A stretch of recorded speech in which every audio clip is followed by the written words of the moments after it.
Welcome to the Scioto Valley Game of the Week, live. Good afternoon, Jackson Iron Lady softball fans throughout all southeastern Ohio. What a big day it is today in Logan, Ohio. As our Jackson Iron Lady softball team is going to take on the Logan Elm softball team, and this is for a district championship. This is Dan Morrow along with my partner today, Eric Landrum. We had to say goodbye to Pete Wilson for a day. He's got some editor duties, and he's only got about 10,000 things to do on Memorial Day weekend. Yeah, slow weekend for Pete. Yes. He says it's the busiest weekend of the year with everything going on, so we'll give him the day off, and hopefully we can get the job done.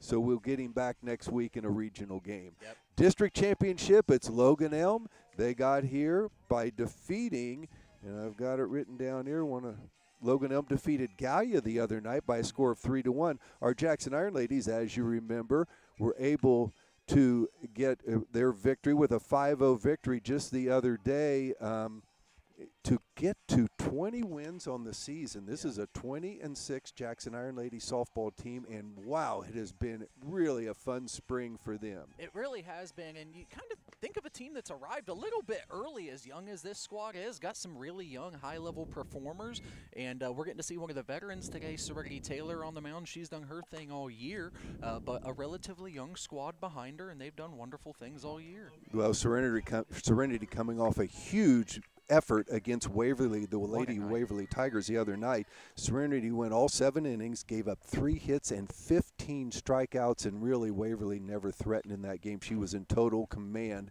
But we're about ready for the first pitch in tonight's game. So Lucy Keplinger, the left fielder, is going to lead off this contest.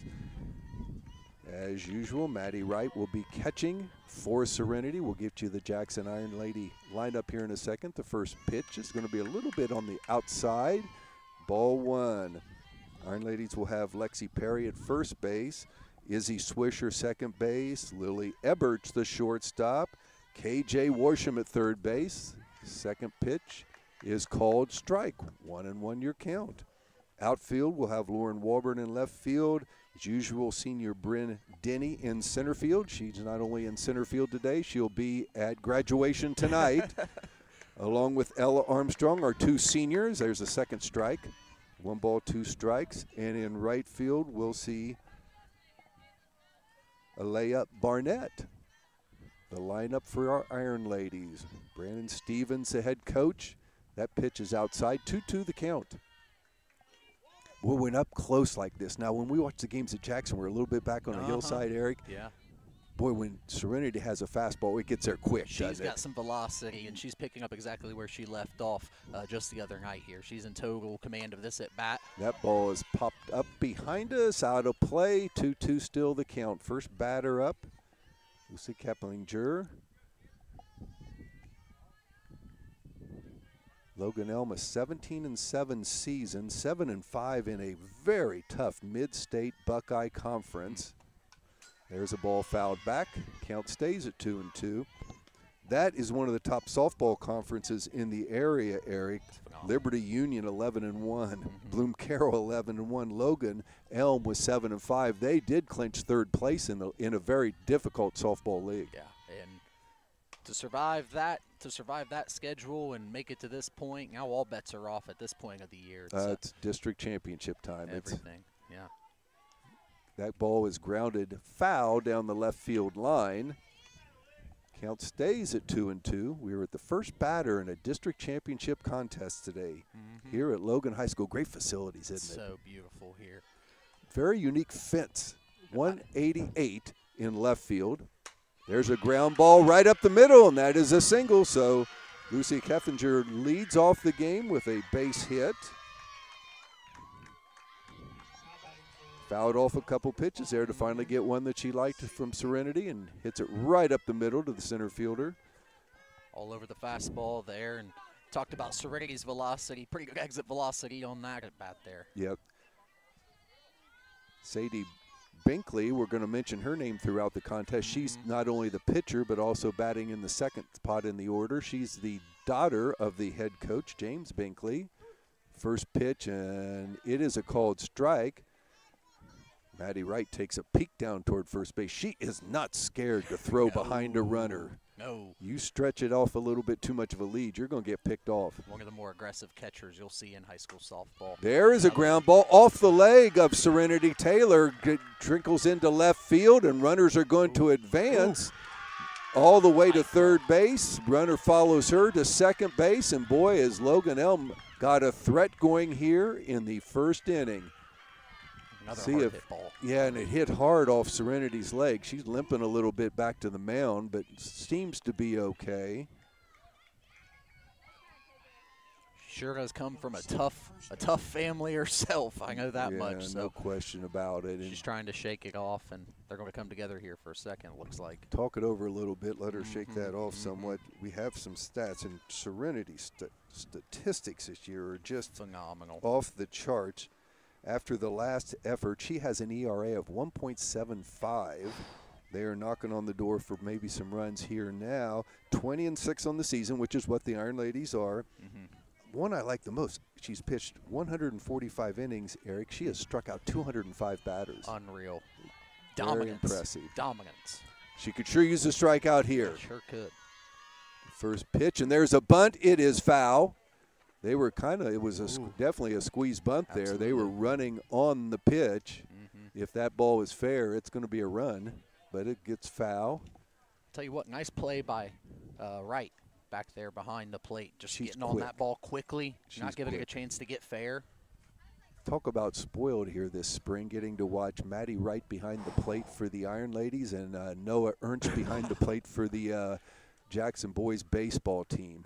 Catcher play's been alive and well in Jackson. All league around the bend are catchers, and boy, what an important position on here. Third hitter up there, Brittany Lane, the first baseman. The 0-1 pitch.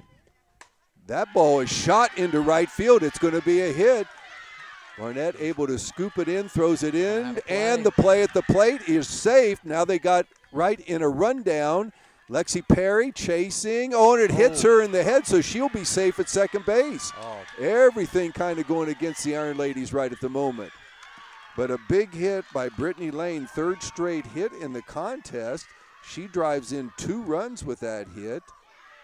Gets caught in a rundown between first and second. The Iron Ladies about had her ready to tag out, and the throw hits her in the helmet, so she is safe at second base. Yeah, I mean, a lot going on in that play. The ball dropped at the end, kind of a heads-up play, but not a lack of effort. Ball finding some spots right now, being hit hard. I anticipate Serenity will change some things up.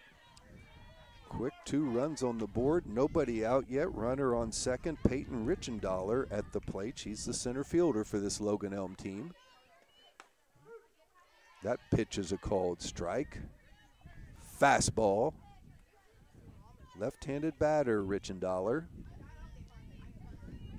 The hitter, they've hit the ball well, though. You got to give them credit. The first 3 batters, and they've all got hits, and that ball is a swing and a miss. 0-2 the count. Great job by Maggie Wright behind the plate yet again, keeping that runner. Boy, and there is not much room behind the plate as far as when a pass ball gets by. You've got to hustle the base pass.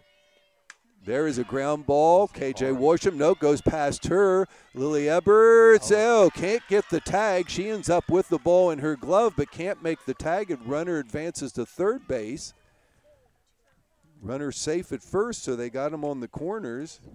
I got to say, Brittany Lane out there just surviving the base paths right now. I mean, she's found herself in some tough spots. Jackson, nothing really going the way of the Iron Ladies quite yet. Still early. Still nobody out yet. Coach Stevens is talking things over with the home plate umpire. I don't know if it was a disagreement on the call, but he's got his whole infield huddled up around Serenity Taylor right now. Remember, the second batter hit a shot off Serenity's shin. And she's not terribly noticeably limping, but you could certainly see it hurt. But now we've got all 3 umpires coming together, huddling up. You almost wonder if they're talking about maybe a runner outside of the baseline Did the situation runner? or something. Yes, but because who knows? Lily Edwards had an opportunity there Looked like it. to try to make a tag. Runner ran inside and then ends up on third base. And tag not made, but if she went out of the base path, they could call her out. And that's quite a discussion going on. You have all three of them huddled up out there. Yeah. At the moment, we've got Peyton Richendaler on with an error on first base. It looks like all things remain the same. Yep, nothing changed. Brittany Lane at third. 2 runs are in. Runners on the corners and nobody out. Batter Maddie Adkins coming up, the third baseman. KJ Worsham in tight at third base. Shows a bunt. There's the throw, and the runner gets an easy steal down to second base. So we've got runners now, 2 runners in scoring position at second and third. Bunt was a called strike. Iron Ladies need an out. Need one here. You don't want to get a bigger hole here. They've already got 2 runs in. There's a good pitch, but it's outside. 1 ball, 1 strike.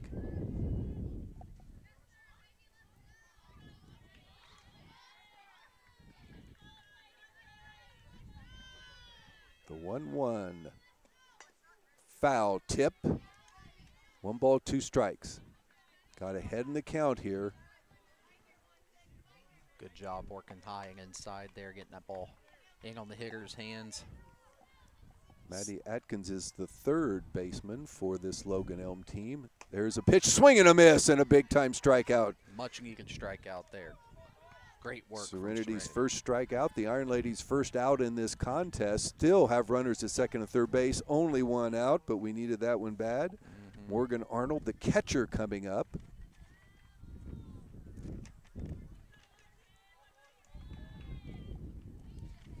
Wouldn't be surprised to see another bunt attempt here, trying to get a third run on the Well, board. the squeeze certainly looked like it was going to work a minute ago, but it was bunted foul. The pitch, she didn't show bunt at all. That's a called strike. She's swinging. Breezy day here at Logan High School. Wind is blowing once again directly out left field, and these are not big dimensions. If you get one up in the air, you're going to get a little help. There's a pitch on the outside. Good catch by Maddie Wright. She makes it look so easy. Yes, a backhand like that. My just goodness, didn't miss a beat. It's not automatic, is it? Gosh. Still just 1 out. 2 runners scoring position. 1 ball, 1 strike, and there is a shot to center field. Oh, and it's over the head of the center fielder, Denny, all the way to the fence, chased down by Lauren Walburn. They throw it back in, and that's going to result in 2 more runs for Logan Elm. And you know, I think exactly what you forecasted kind of happened. Ball was hit hard, but in the air nonetheless, and it just hung. It just flew, didn't it? It just stayed in that air, and Bryn Denny out there in center field doesn't make a mistake often. No, she's so solid. That was a tough one because it was a line drive, and she took a step in. The next thing you know, it's over her glove and all the way to the fence. So with runners in scoring position, you're trying to be aggressive, and just a tough spot for Bryn Denny out there. Yep. But the Iron Ladies can more than make up for this at the plate. We've seen that. So still early on in this one. That's the best thing about this right now is it's early on. Yes. There's a bunt attempt. It's in the dirt, the pitch, but the runner is going to get all the way down to third base. We're going to attempt a sacrifice bunt over to third, but runner was running. The ball was in the dirt, didn't catch it cleanly, and by the time we got the throw down to KJ Worsham, runner was there. Still just 1 out, 4 runs in on 4 hits. Also had the benefit of 1 error. Here's the pitch. There's a swing and a miss. That's a great pitch there. That's the Serenity Taylor fastball that she comes low with it, and that one almost looks like it raises. It doesn't defy gravity, but it sure feels that way, doesn't it? As a hitter, you don't stand a chance when she's dialed in on that fastball. Second strike, called on the outside edge. 1 ball, 2 strikes, 1 out. Runner at third base. Lot of run on that fastball.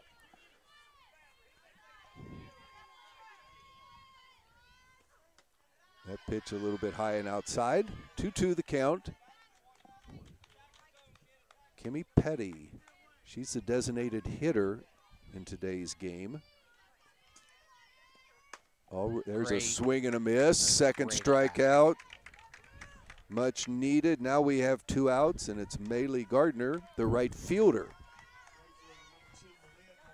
Maria Gardner. I'll try to get things right there. Malia. There's a ball fouled back on the first pitch. Now finally 2 outs. Runner still at third base.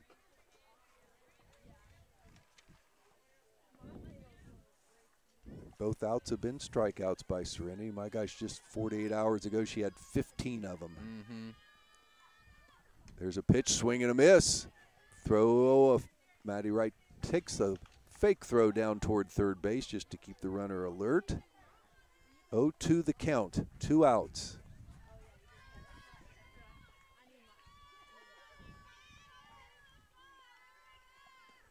That pitch just outside. 1 ball, 2 strikes. We're not right behind the plate, so we're going to ooh and ah on some of them, but we don't have a great angle on it. That was a great location just on 0-2 to make that hitter think about going away with it. That was a great job by Serenity. The 1-2, and the ball's hit up in the air. Lauren Walburn coming in, but if drops in front of her, that will be a base hit, and it'll allow another run to score. Ball not hit hard, but just hit in the right spot between Eberts and Walburn, between the shortstop and the left fielder. So that puts Gardner at first base. Runner scores. That's Morgan Arnold. Gardner gets an RBI. Score now stands at 5-0 here. We are in the top of the first inning. District championship contest here. Batter up, Hannah Godley. First is a swing and a miss. She is the 9th hitter in the order here. They are going to bat around this first inning. That ball is fouled back. Quickly 0-2 the count. And right now for Serenity, it just seems like if the ball could find the ground in any location, it has on her. Yes. And she's dialed in, though. Oh, she always has a very determined look and attitude on the mound. That pitch is outside. Took a look at throwing it back down to first base to Lexi Perry, but the runner gets back easily. One of the adjustments I've seen from Serenity, she's working around the plate a little much early. Now she's starting to find herself a little further away from that zone. And I think that makes these hitters a little more reluctant. 2-2 the count. 2 outs, 1 runner on first base. Here's the pitch, and there is foul ball down the left field line. Just past Coach Binkley, who has to be very pleased with this first inning for his Logan Elm Warriors. I think they're Braves. Lady Braves. Yes. Their ball is fouled back. Hanging in there, 9th hitter in the lineup, hanging in strong. Trying to stay alive. 2-2's the count, 2 outs, 1 runner on, 5 runs in for Logan Elm.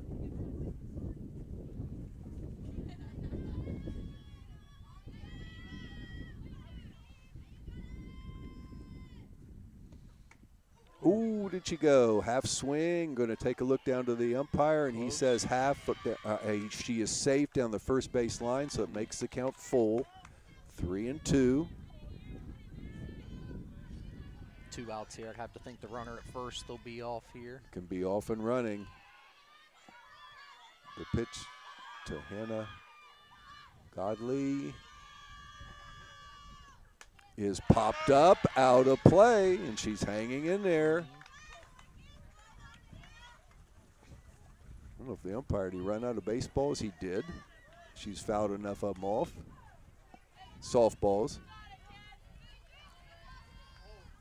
5 hits, all hits were hit hard. All of them. Every one of them in there. Even the one time we had an error, that was hit hard. Yeah. That was a tough play. There is a ball hit deep to center field. off the top of the fence, bounces back toward the infield. It's at least one run is going to score. Runner will stop at second base. Eric, that was about 1 foot away from going over the center field fence. I mean, it hit the yellow. It hit the yellow up around the top of the fencing. It's as close as you can be. And another run scored for the Braves. They got another run in scoring position. We're back to the top of the lineup. The nightmare inning continues. You're bound for one bad inning of softball, baseball, whatever it is, unfortunately. You don't want it to be this time of year, but we'll put something together here. We're back with Lucy Keffing.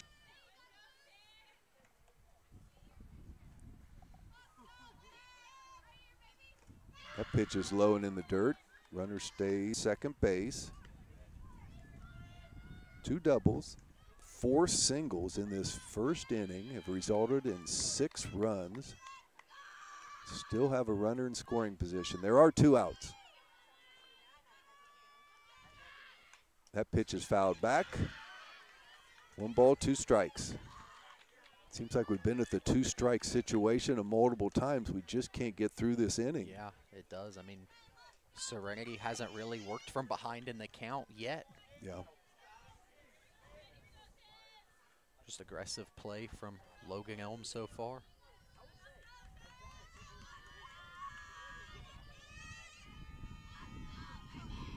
That pitch is swing and a miss. And finally, this inning is over, but not until Logan Elm comes up with 6 big hits, 6 big runs, and they have taken a huge lead here through the top half of the first inning.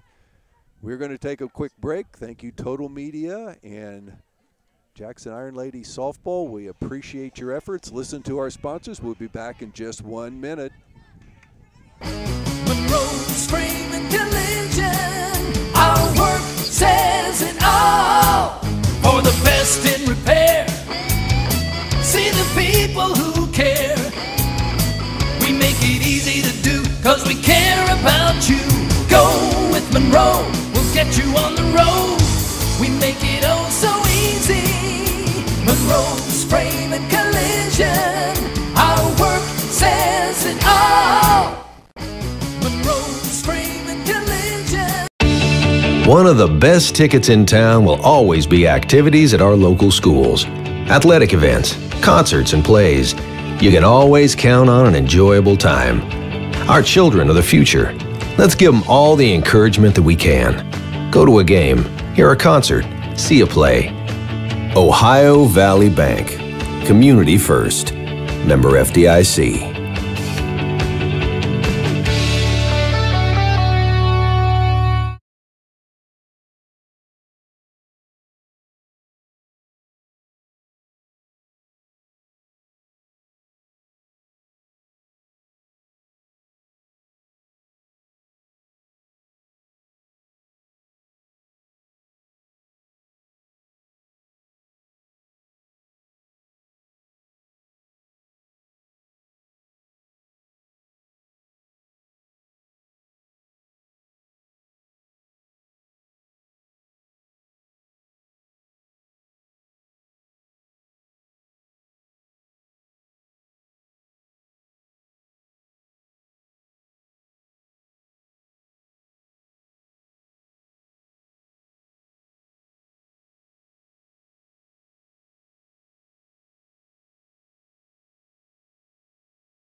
Our family works hard so we can serve your family. That's the motto at Ramey's Used Cars, which is located 7 miles west of MacArthur on US Route 50 next to Ramey's Homes. Ramey's has been providing quality pre-owned vehicles since 1970, and Ramey's also has a high-quality parts department. Give Ramey's Automotive a call today at 596-4694, and don't forget to check out John's weekly specials. Just look for the signs and the vehicles in the front of the lot. Our Southeast Appalachian Regional Community Health of Ohio is proud to present The Search Project. The Search Project through the Jackson County Health Department is a program designed to decrease the negative impacts of COVID-19.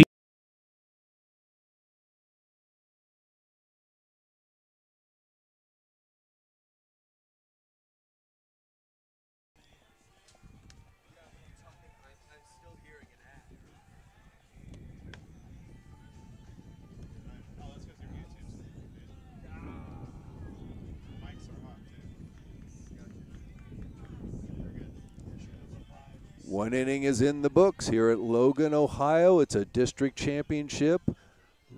Logan Elm Braves, Lady Braves, taking on our Jackson Iron Ladies in the first inning. Didn't quite go our way, Eric. We find ourselves down by a score of 6-0. Yeah, unfortunately. Hasn't quite gone the way of the Iron Ladies so far, but hopefully get a reset here in the top half of the second inning. First pitch is a strike. Off-speed We got pitch. Sadie Binkley, the pitcher, had an outstanding first inning there. Got the Iron Ladies 1-2-3. She had a single in her first time up, scored one of the runs. Serenity's pitch in the dirt, bounces back to the backstop, so it's a 1-1 count. Once again, I think we had audio and visual troubles in the first inning for the fans. I hope you stayed with us on there. Sadie Binkley is the pitcher, and there's a ball hit to right field. Elia Barnett makes the catch. Nice to get that first out. Nice. Nice job. She does a great job out there in right field. But quiet spot in the wind, too, with the ball elevated was nice as well. Well, it's just breezy enough that everything's going to be a little bit off today. The wind, certainly it's not end of May type temperatures either. There's a ball hit in the air, and Lauren Walburn camps underneath that and makes the catch. So 2 quick outs. That was Brittany Lane. She had the 2 RBI single in the first inning and had scored a run. Yeah, 2 very needed quick outs for the Iron Ladies. Yes. Left-handed Peyton Richendaler, she hit the ball hard, got on with an error, scored a run in that first inning. There's a pitch, swing and a miss. That one, Serenity threw by her.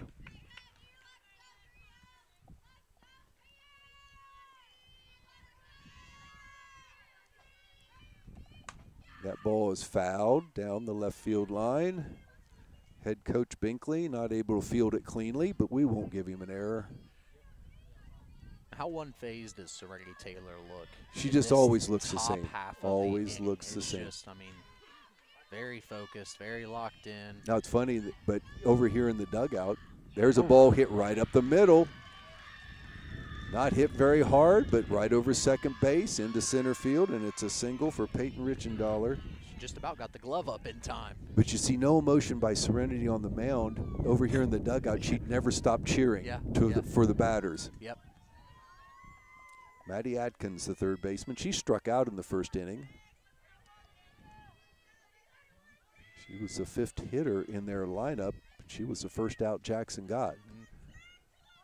Shows a bunt. Now she hits the ball up in the air to right field. Barnett catches it nicely, very cleanly. So they did get 1 single here in the top of the second inning, but 3 outs. And the Iron Ladies now find themselves down by a score of 6-0. We'll be back with the bottom of the second inning here in just one moment. One of the best tickets in town will always be activities at our local schools. Athletic events, concerts, and plays. You can always count on an enjoyable time. Our children are the future. Let's give them all the encouragement that we can. Go to a game, hear a concert, see a play.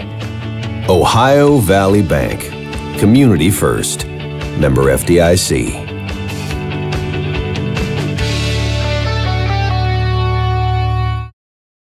Osborne Equipment Service. Is Ralph there? You sure you've got the right number? Is he there? Well, what's he look like? He's got white hair and spots. Is Ralph your dog? He's a Dalmatian. Why would he be here at Osborne Equipment Service? You always say you have something for everyone. We do, with service for trucks, trailers, buses, and RVs, and we're family owned and operated. Maybe you should look in your backyard for Ralph. I'll just call his cell phone. Your diesel specialist since 1979. Osborne Equipment Service in Jackson, Ohio. Call 800-937-3501. Osborne Equipment Service. I think we got our technical difficulties out of the way, Eric, and now hopefully some exciting softball here. It is Jackson down by a score of 6-0. It's the bottom of the second inning. KJ Worsham will lead us up. KJ's been our leading batter all year as far as average, 481. Leads the team with 39 hits, has 27 RBIs. She's just been an outstanding hitter there and a third baseman.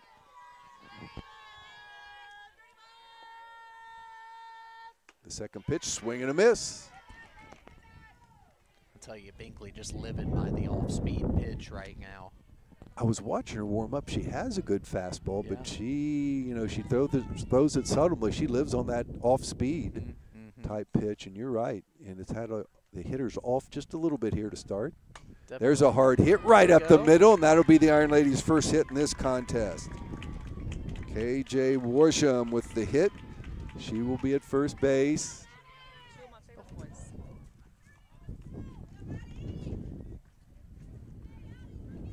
You know what? We were just blessed. A hug from Belina Cooper is special. That's a pleasant interruption anytime. Yes, it is. Yes, it is. Big day for the Cooper family tomorrow morning. Yeah, absolutely. Wonderful tribute to Emily. It's a walk, run, whatever, but there will be a huge crowd at the middle school parking lot tomorrow morning.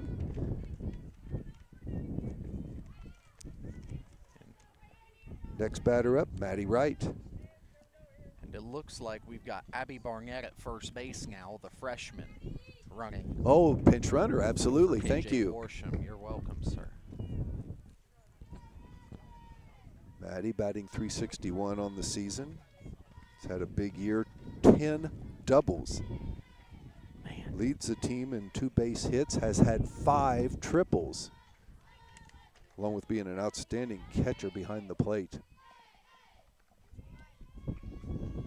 Binkley looks into the dugout. What's called time, I think. Not sure what. Umpire walks back. Now we're ready to play. Man. Abby Barnett gets a look from the catcher on there. First pitch, a strike. Nobody out. Runner on first for Iron Ladies. We got to start just chipping away at this lead. And there's a good shot to left field. Pretty hit by Maddie Wright. Left fielder gets it back in quickly. But all of a sudden, we have 2 runners on at first and second base. Nice bit of hitting there by Maddie, wasn't it? Great piece of hitting. And like you said, we got 2 runners on base, kind of chipping away at this thing now. And with the Iron Ladies, they're a pretty aggressive base running team themselves. So with nobody outs here, feeling pretty good. Daisy Howard, one of those freshmen, the youth of this softball team, batting .381 on the season. She's had 5 doubles this year. We could use one now. Has kind of worked her way into this starting lineup. Looks like she's, there we go. Thought about laying one down there. Yep. She takes a look down to Rob Kuhn, the third base coach for the Iron Ladies. Steps back in. 1 ball, no strikes. And there's a bunt attempt, and it's bunted foul. Boy, third baseman was about, 10 feet away from home plate by the time she bunts it. If that, she was on it. Yeah, the run. 1 ball, 1 strikes. Nobody out. First 2 runners on here in the bottom of the second inning. Good crowd here, as you would expect. Good Jackson contingent, both down both foul lines. That pitch is high. Yeah. Hopefully we have a great crowd taking a time out in the middle of the afternoon to take in this district championship game. Big shout out, Eric. You're so involved in this with the efforts that Total Media has taken to bring us spring sports this year. There's a ball hit up the middle, and it's going to be another hit. The center fielder playing very tight, so the runners will hold. But now, after the hit by Daisy Howard, bases are full, nobody out. Lauren Walburn, who was outstanding hitting the ball just 2 days ago, comes up with bases full and a chance here for the Iron Ladies. Yeah, bases are juiced now. All of a sudden, much different atmosphere here at Logan High School. Lauren had 3 hits the other day. She's batting .389 on the season. All the averages are like that for Jackson. It's just amazing, up and down the order. There's a ball hit to the pitcher. She's able to get it. She gets the force out at home. And the throw down to first base. It is a double play. Lauren hit it hard, but the pitcher fielded it cleanly. Could have gone right up the middle for a base hit. But instead, she throws home to get the force out. Then they throw down to first to get Lauren out on a bang-bang play. And that was not what the Iron Ladies needed. No, unfortunately, that was kind of worst-case scenario for the Iron Ladies, but you're still 2 runners in scoring position here with an opportunity to strike. We got to get on the board. Aaliyah Barnett at the plate. Outstanding right fielder for the Iron Ladies. She is a junior and was voted in captain this year, Eric. Wow. Tells you a little bit about her, doesn't it? Tough to do at, at Jackson very High special. School. She has handled first base, right field, multiple positions. Been a very solid hitter all year, batting .322 on the season. Wow. First base is open. We'll see how they handle pitching to Aaliyah. Izzy Swisher on deck. That ball is fouled back.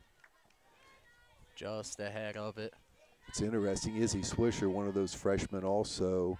Stats are off the chart hitting this year, and they've decided – coaches decided to put her at 9th, which is a great opportunity for big innings as you get going. Absolutely. And, you know, for a freshman to, you know, not view that as a bad thing. Just keep doing your thing regardless of where you're at in the order. Because it's not. You know, it's just a spot in the order. And my goodness, has she made the most of it this season.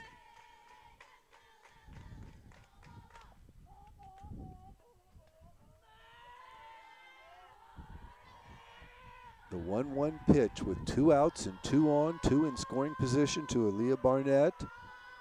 The pitch is hit hard down the left field line, but foul. She timed that one nicely, got ahead of it just a little bit. That's that off-speed pitch by Binkley. That ball was smoked. Yes, it was. 1 ball, 2 strikes, 2 outs. Huge pitch coming up right now. Very big. Jackson would like to get on board here as they got first 3 batters on base, but a double play, and now there's a pitch to the outside. 2-2's the count. Got to think with Howard out there at second base, anything in the green about scores 2 runs, you'd have to think. Really up and down the order, we run really well. We're athletic. I mean, very athletic. Very athletic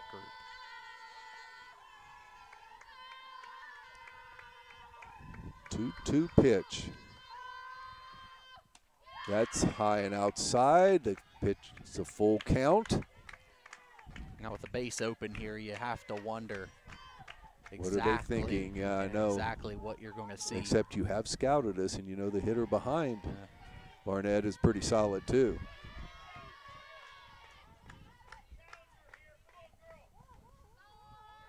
The full count pitch.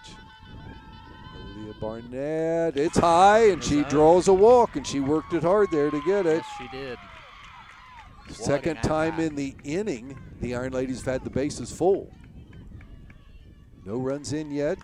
Izzy Swisher, our second baseman, coming to the plate. Now you got the freshman slugger at the plate. And she has that capability.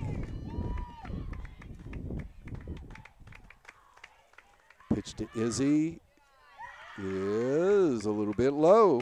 Gets a little bit ahead in the count. Izzy batting .442 for the season, 34 runs scored, 31 RBIs, leads the team in both of those, and also leads the team, and I just put this out there, 6 home runs on the season. Well, I'd like to see 7 here. Wouldn't it? And there's a hard hit into left field. She came through, big hit. 1 run's in, 2nd run hit is in, nicely done. Runner at third, the throw gets through, but she's going to stay at third base. Izzy ends up at second, and a big time hit for Izzy. 2 runs in, the Iron Ladies are on the board. It's a great piece of Elia hitting. Barnett is at third base. Izzy ends up at second, and we got our leadoff hitter up. But great base running all around. I mean, ball hit hard to left field. This is the in scenario. This is exact in scenario you want. You got 2 runs on the board. Same situation now. Let's try to do it all over again. Rob Kuhn has called Lily Eberts down to have a word with her. She now walks into the batter's box. It was her birthday 2 days ago to win that district semifinal contest. Well, a happy belated birthday. Absolutely. A double on your birthday sounds good. Post-birthday. Their pitch is high and inside. Once again, first base is open after the big hit by Izzy Swisher. 6-2 is your score. Jackson making some noise here in the bottom of the 2nd inning. There's a hard hit ball to the third baseman. She doesn't field it cleanly. Now she's going to throw. She just has to hold on to it. Run goes in. Probably have to call it an error as far as scoring goes, but it gets the run in. I think you're right. And the runner, Izzy Swisher, is at third base. And now Rob Kuhn is now huddling up, not only with Bryn Denny, but both base runners, third base coach. And infield, all infielders are huddled up with their pitcher Binkley, who looked fabulous the first inning, but the Iron Ladies have hit her with some consistency here. The last 2 times the ball been put in play for the Iron Ladies, perfect base running by all 6 base runners involved. Everyone's been dialed in on the base paths.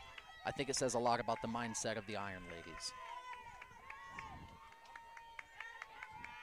Showing bunt. Bryn Denny, the pitch is outside. Run easily gets down to second base. That is Lily Eberts. So we got him at second and third. 2 runners in scoring position, 2 outs, down by 3 runs. Its score now stands 6-3. Senior Bryn Denny at the plate.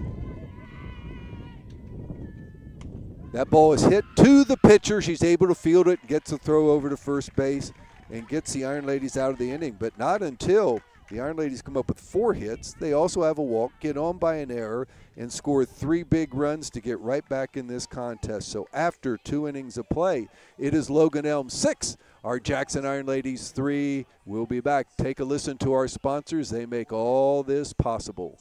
Baby, Ramey's Homes is all shook up over at Low Rock Bottom Presses, one of America's most popular manufactured and modular homes. Ramey's Homes has the largest selection of quality built to manufactured homes in southern Ohio, with the most flexible terms available. Don't be cruel, hurry to Ramey's Mobile Homes, 7 miles west of MacArthur on Route 50 and 2 miles south of Chillicothe on US 23, baby. And we'll see you there, Teddy Bear. Hurry down to Stillhouse Rock.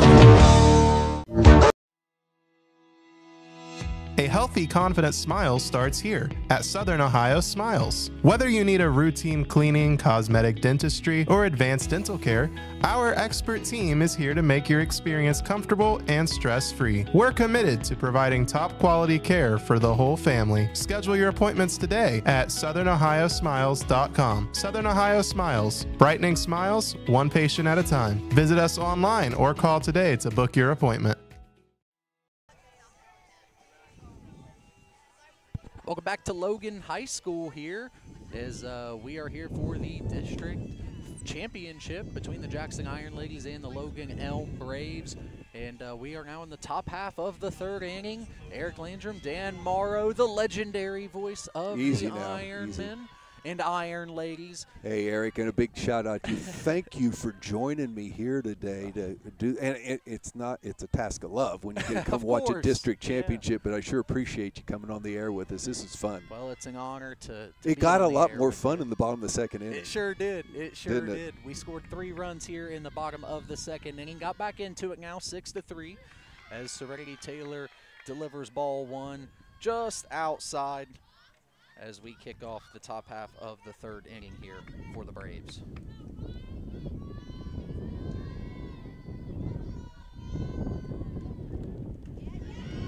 Ball 2 is in the dirt.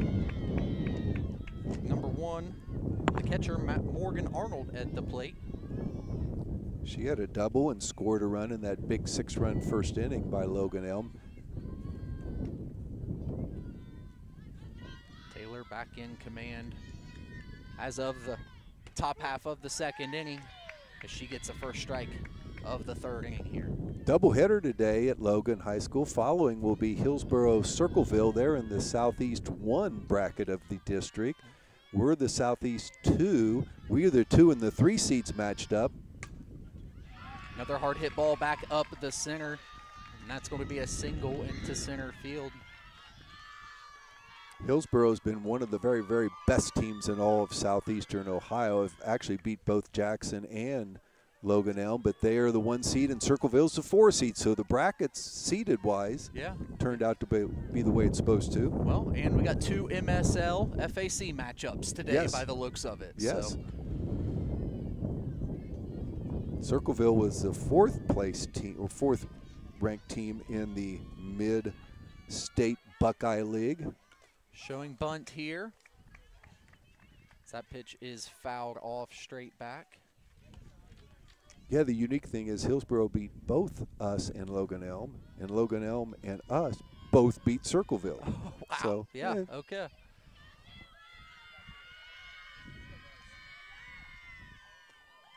No 1 here. Taylor delivers, shows bunt again.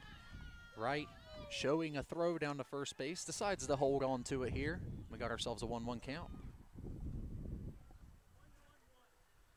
We got Kimmy Petty, the junior, at the plate for the Logan Elm Braves.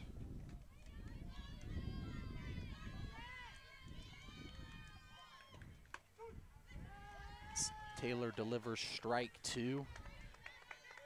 Boy, you were right earlier. That fastball just gets kind there. of pops there, doesn't it, quick. When it comes out of her hand, spot on. It's good luck. Softball infield's a little smaller than a baseball infield, so things get there in a hurry. Yeah, yeah. Off speed is low, just in the dirt. We got ourselves a 2-2 count here. Cloudy day at Logan High School, but the rain's holding off for us, and we appreciate that. We really wanted to hold off for graduation tonight. Yes, yes. That ball's foul tip straight back. And I do think the weatherman's going to hang in there and do the right thing. We hope so. Yes. If not, you'll have to take it up with him. I think Mr. Swackhammer will take it up with him. That makes his day miserable on his graduation days. 2-2 count here. Runner at first base. Taylor's pitch swung on, fouled away. Hit the batter in the box. I was going to say it hit her in the foot there, so that was a foul ball. Good call by the umpire. Yep, absolutely there. So far, they've done a pretty good job, if I may say so.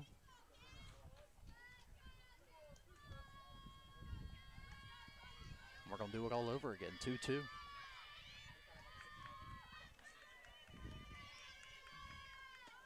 Ball swung on, hit into center field, and it is going to drop. Bryn Taylor has it, and she throws it to the shortstop and gets the out at second base. Well, I think the runner had to hold because it looked like for a second Izzy Swisher might have a play on the ball, but it just fell right in between Bryn Denny and Izzy Swisher, and they were able to make the throw quickly to second base and get the lead runner. Don't look now. Just something went the Iron Ladies' way defensively. Absolutely. And here we are, 1 out.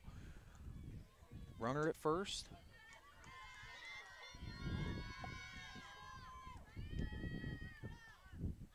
Showing bunt again, gets it down. It's going to roll foul as Maddie Wright kills it.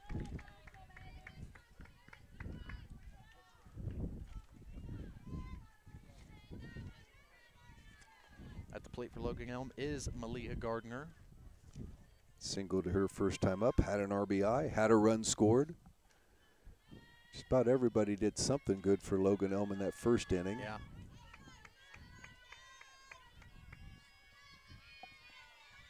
Taylor's pitch on the way. Oh, that hits her. And that hits Gardner.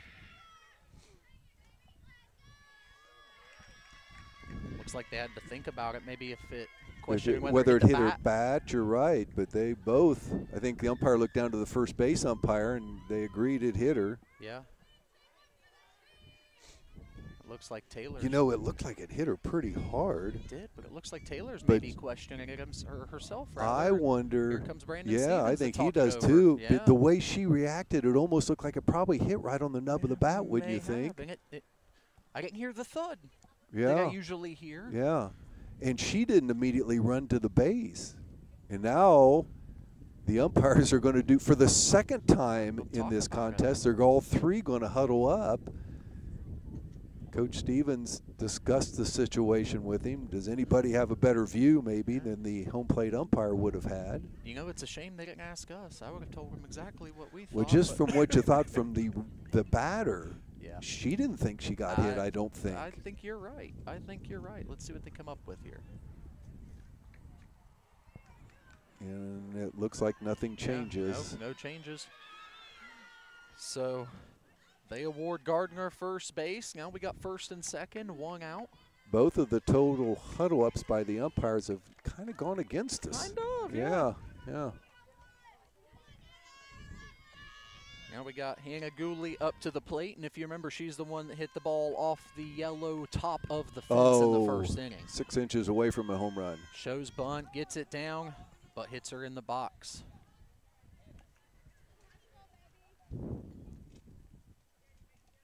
This is an aggressive Iron Ladies defense. You've used the word athletic this afternoon. They are so They're moving athletic, everywhere so when there's a on it. bunt situation, My aren't they? goodness. Need to keep Logan Elm where they're at on the scoreboard. Yes, yes. Absolutely. It's on the way. It's hit hard. Warsham off her glove into foul territory. And that's going to bring one run across. Runners at second and third when it's all said and done. 7-3. Lady Braves take another one run. That is a tough play for KJ. It's hit right at her, but it was a rocket. That is the reason you wear those masks in the infield for softball. As hard as the ball comes at you, but it grazes off her glove down into the bullpen, and that allowed another run to come in. Yep, you're right. And another hard hit ball by Gooley. Yes.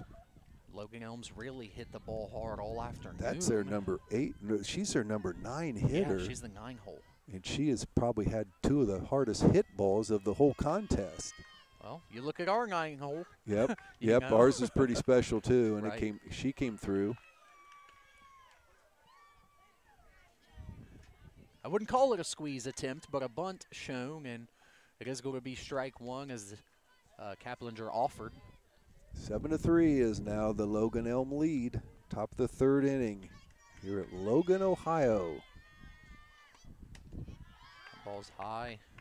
Right fakes a throw back to third base, holds on to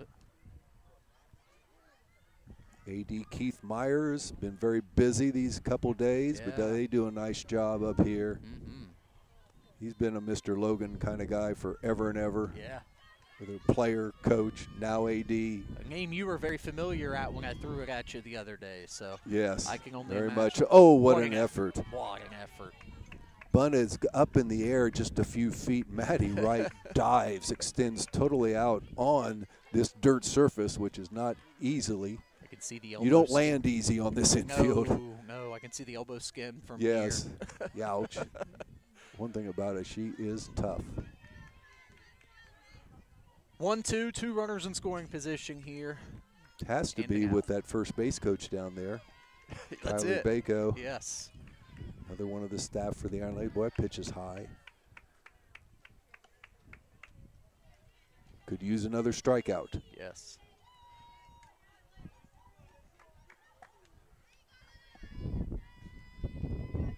Top of the Logan Elm order here, hitting around for the 3rd time in as many innings.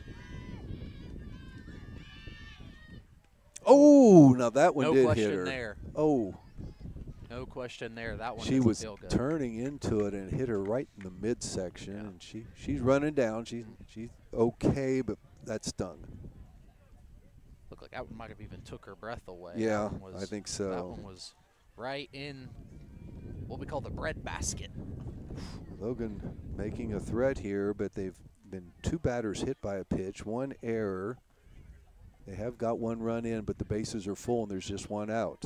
Looks like she might be laughing it off down there at first base. So that's a good sign. It's a good sign. It's a good sign.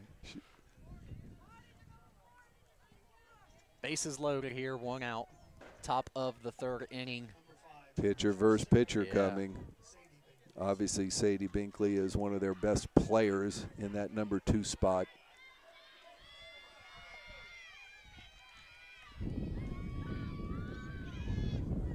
First pitch on the way. Delivered right down the center for a strike. Starting to feel that wind.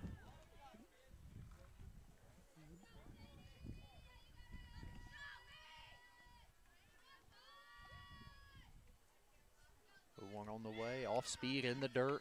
That was a big stop by Maddie right there behind Maddie. when it's in the dirt like that. You know, we've been kind of cheated for May. We have had no May, weather-wise. Oh, yeah. Oh, no my gosh. No May whatsoever. No. Somehow, we've managed to get 25 baseball Yes. and softball games in a piece this Yes. spring, and I have no idea how. That ball is hit down the line, foul. I mean, it couldn't have been foul by much. Not by much. Whew. She was behind on it, just got her bat out kind of to protect the plate. Really a great adjustment to even get a bat on that ball from Binkley.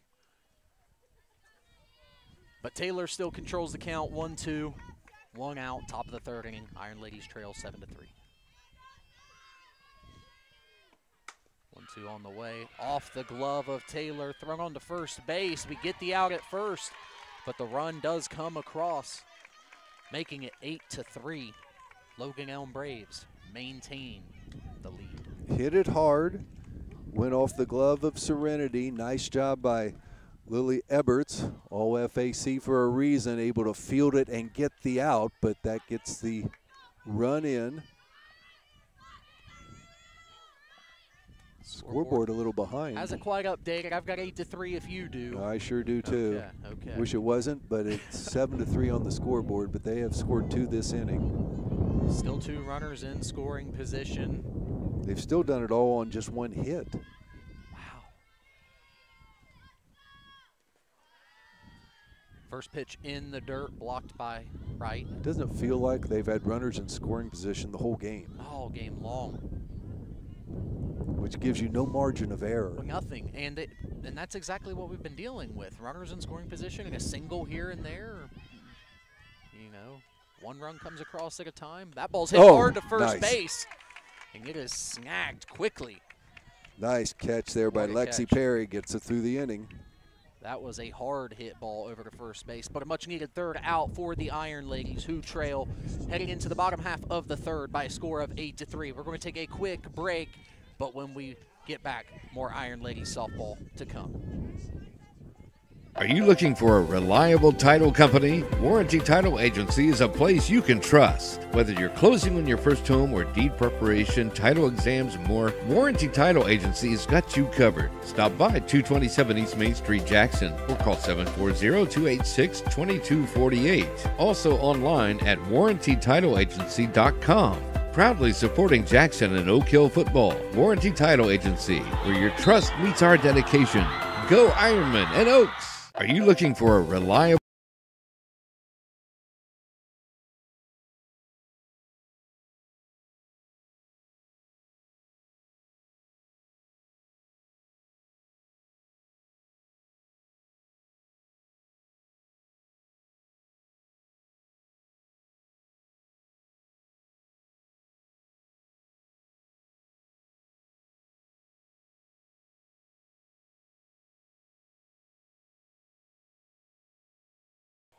Welcome back to Logan High School. Eric Landrum, Dan Morrow here bringing you Iron Ladies softball in district championship fashion today as the Iron Ladies currently trail the Logan Elm Lady Braves 8-3.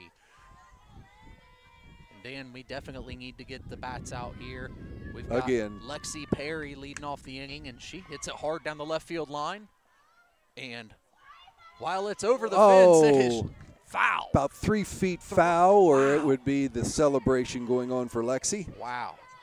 She had the play to end the inning, a hard hit ball to the first base, right down the first base line, and then she comes out and hits one hard down the left field line herself. She looks down to her third base coach, Rob Kuhn, and just kind of gives a motion like, just, oh, if it's just been a few feet to the right. Yep. Nonetheless, a long strike one, 0-1. That ball's popped up as well. Could it find a hole? It does, and it takes an Iron Ladies bounce. And she takes advantage of it, stretching it out to a double. And she's out there having a good time. And why shouldn't she be? A double to lead off the inning from Lexi Perry. I'm trying to look here. Lexi's stats. She has some great stats this year. She's only a freshman, folks. That is her 9th double of the season. Wow. That's a lot of extra base hits. I can have 9 hits my freshman year. Shout out to her. Got something going here with our leading hitter, batting over 480. KJ Warsham coming to the plate for the season. And that ball's hit hard to center field. And fly out. Boy, she just missed getting it completely. Looked like just a bit early. Yes. Didn't quite get all of it. Yep. But nonetheless, almost to the warning track. And a hard hit first out for the Iron Ladies, with Maddie Wright coming to the plate. Wind blowing out left to left center field. Anything up in the air gets a little bit exciting that direction. Yeah. I think you can probably hear the wind on the broadcast. I can hear it in my headsets. If I had to guess, I'd say. First pitch is a little high and inside to right. Binkley done a really good job on the mound today for the Lady Braves. Not making it easy on us as hitters, but nonetheless, we got a runner in scoring position and a chance to strike, cut this lead down. 0-1 on the way, hit hard foul. Coach Kuhn able to get out of the way there. He kind of smiles, but it was coming at him pretty fast speed, and he's not wearing one of those masks. I'll tell you, it's a limber man down the third base line to get out of the way. I'm a little surprised their first and third basemen don't have the softball masks on like our girls, where now their second baseman does. Yeah, that's an interesting point. Boy, you can, when you're charging home plate from third. Yeah. Says a lot about the courage of those girls that it takes to play that position. Yep.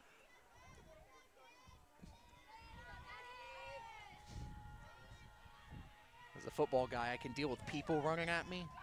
Balls being hit at me, different thing. Yes. I'll leave it at that. Yep. Now they step out. I don't know what is the question. Umpire stepped out.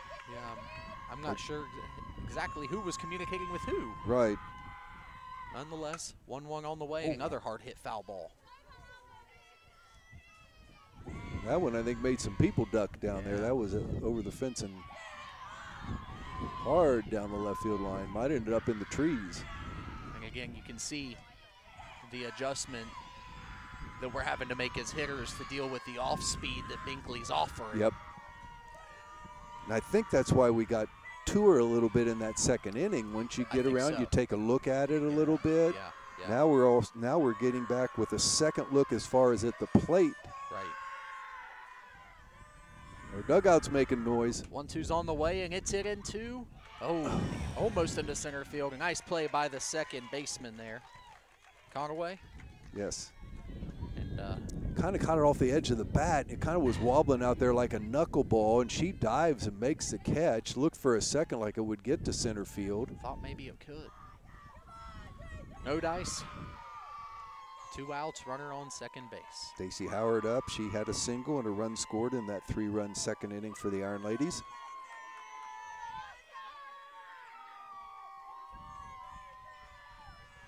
Got Perry out there at second base. And now on her way to third base after the pass ball, and she's into third base standing up. Pitch was high and outside, went off the glove of the catcher. Back to the backstop, so we got a runner at third. Need another run in. Can't miss many opportunities when you're down 8-3. When they're that close, you got to strike. You got to bring them in when they're on third. So let's see what we can come away with here. 1-0. 2-0 after a pitch in the dirt. Good work by Arnold behind the plate to keep it in front of her there.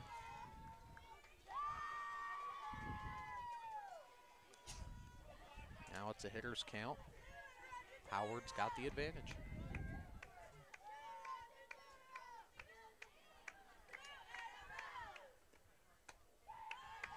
.20 is just a bit high, it looked like. Daisy Howard and one of those freshmen, 2 seniors and a whole lot of underclassmen, including a big freshman class. 4 of them play on the varsity. A lot of them play the JV, but it's a lot of good young softball players coming up through our system. The first strike of the at-bat in there on the outside corner. 3-1 to Howard now. I'm a little distracted. I don't know that I've ever seen a softball team have as much fun as these girls are having. In our dugout. We're down 8-3, and they do not quit cheering. It's smiles, yelling, all of it. 3-1 on the way. Hit hard down the left field line, and it's going to be foul. Left fielder can't get to it. Ends up in the bullpen down there. Hey, Daisy Howard puts the bat on the ball nicely. She started about mid-season. She started playing more and more. Has worked her way into the starting lineup as a designated hitter for Coach Stevens. She's looking at a full count with 2 outs here in the bottom of the third. The offering. It's hit hard, popped up into left field, into foul territory, and the left fielder does grab it. And that's going to be the 3rd out of the inning for the Iron Ladies. Not able to strike after the lead out hit from Lexi Perry to get her into scoring position. Score remains 8-3 headed into the top of the 4th. We're going to take just a quick break. You're listening to Jackson Iron Ladies Softball on Total Media Sports YouTube. Life is unpredictable, but with Dan Daly at State Farm, you can be prepared for anything. Whether it's auto, home, life, or business insurance, Dan and his team are here to provide personalized coverage that fits your needs. Get the protection you deserve from a name you trust. Dan Daly State Farm Insurance, here to help life go right. Visit online or stop by in Jackson, Ohio. I'm Chad Niddle, your Jackson Edward Jones financial advisor. We're all about financial investments, but we also value the investments of time, patience, and encouragement our young athletes receive from their coaches, teachers, and mentors. That's why Chad Niddle and Edward Jones are a proud sponsor of Jackson Ironman Baseball on WYPC. Give us a call at 740-286-4872 or visit edwardjones.com for all your investment needs. Edward Jones, Member Securities Investor Protection Corp. I'm Chad Niddle. Welcome back to Logan High School. Eric Landrum and Dan Morrow bringing you all of the action here in this district championship between the Jackson Iron Ladies and the Logan Elm Braves. 8-3 heading into the top of the 4th inning. Coming to the plate for Logan Elm is Peyton Richendaler, the center fielder. Serenity Taylor inside the circle for the Iron Ladies. Ready to throw the first pitch here in the top of the 4th. We haven't got Peyton out yet in this contest. She's got on by an error, scored a run, had a single in the 2nd inning. Third at bat for her against Serenity. Serenity able to throw strike 1 in there after a big swing from Richendaler.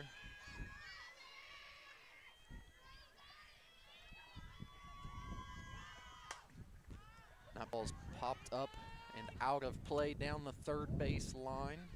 KJ gave it a run at it right to the fence, but about 5 feet beyond the fence. Right over Telegram sports editor Todd Cumston down there. Heads up, Todd.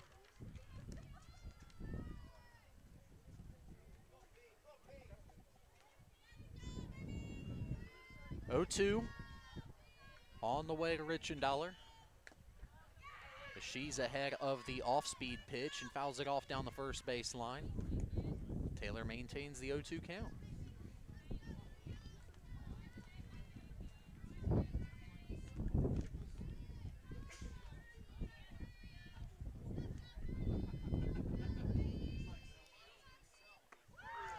Off-speed pitch, able to get her for strike 3, swinging. And you know, we've talked about how locked in and how focused Serenity's been, but she's done a really good job of working a little more on her off-speed and dialing that in here as the game's gone on. And it resulted in a strikeout there. Dan. You know, it's a little thing, but that third hitter in the first inning and hit a shot right off her shin, kind of shakes you up a little bit. Yeah. And she's kind of righted the ship. Yeah.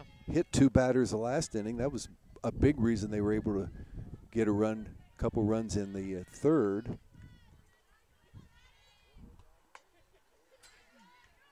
But I will say, you got to give the Lady Braves credit. They came out in that first inning hitting the softball. Absolutely. They hit it hard. Absolutely. And you know, you can't pick and choose when you add things to the scoreboard, but you take that 6-run inning away in the first, and it's been a neutral game outside of that half inning. So you just hope that the Iron Ladies can kind of chip away, get themselves back into it here, as Taylor delivers the first ball of the at-bat away. It's now 1-2, 1 out here, top of the 4th. That is strike 3 on a big swing. Back-to-back strikeouts. 3 innings the other day in the district semifinal. She strikes out the side. 3 of the 7. Doesn't get much better day at the office than that. No. I mean, it's... You eliminate the fact that for your fielders to make an error. Yes, yes. Take it out of play. Take it into your own hands, as they say. Even though as a team, we field the ball at 94% fielding percentage. Very good fielding team this year. For as young as this team is, that's a crazy statistic. That is a good one. Morgan Arnold, the catcher, at the plate for Logan Elm right now. She's 2 for 2 in the contest. A double, a single, a run scored.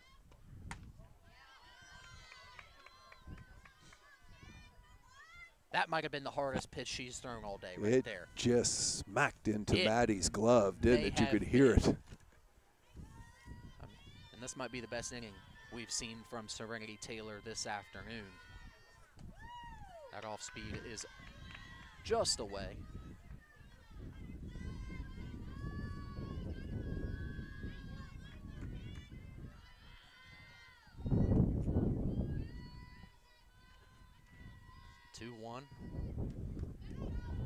On the way.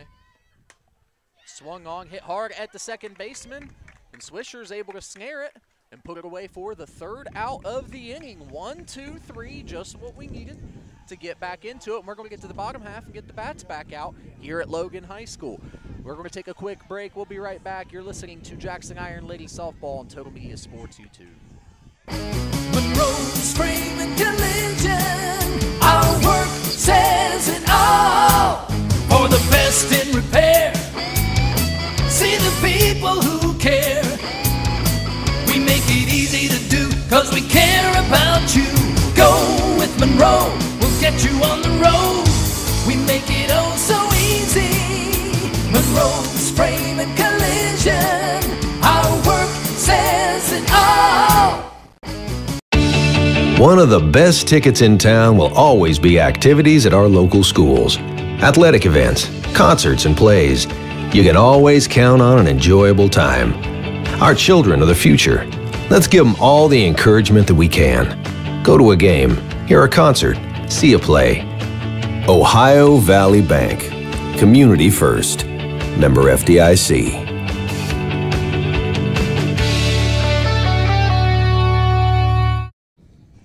Back at Logan High School, where the Jackson Iron Ladies currently trail the Logan Elm Lady Braves 8-3 in Division 4 Southeast District Championship or softball action, I should say. Eric Landrum, Dan Morrow, bringing you the coverage for the Iron Ladies, who are hoping to get back into it in the bottom half of the inning here. Interesting, just looking ahead, if Jackson could pull this out, Byesville Meadowbrook has already won their district, so they're waiting for the winner for the regional semifinal, whether it be Logan Elm or Jackson. Certainly we're hoping the Iron Ladies have a few, big innings here, as we've got 4 more opportunities. Yep. 0-1 here to Walburn, the left fielder for the Iron Ladies. She takes on Sadie Binkley. Off speed is low and away there. Lauren hit the ball so well the other day. She really was a hard luck in her first time up. Bases loaded, hits a pretty good ball right up the middle. Brinkley is able to make the good field throw to home and then to first to really kind of stem out. There's a good hit ball. Hit hard at the shortstop, who's able to get it over to Lane at first base, who then is able to put it away, 1 out here in the bottom half of the 4th.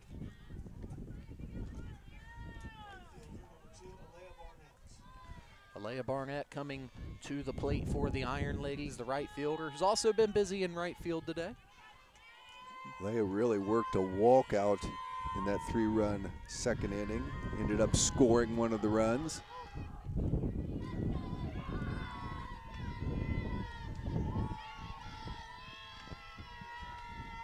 First pitch on the way. Off speed is swung on and missed.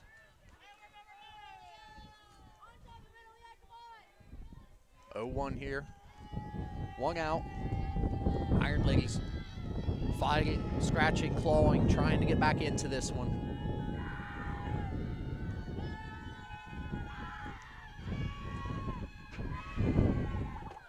0-1 is in there on the outside part of the plate for a strike. A rare fastball from Binkley.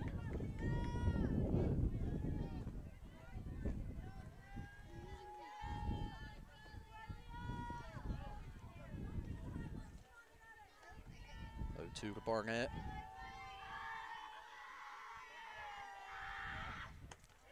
Swung on and missed, and that is strike 3. We got 2 outs here in the bottom half of the 4th with the freshman slugger, Izzy Swisher, coming to the plate. Single resulted with 2 RBIs for Izzy in that 3-run second inning. Looking to start something here with 2 outs as the Iron Ladies look to chip away at this 8-3 deficit they find themselves in after a 6-run first inning. Another big stat for Izzy this year. She leads the team 23 stolen bases. Wow. That's a lot. My goodness.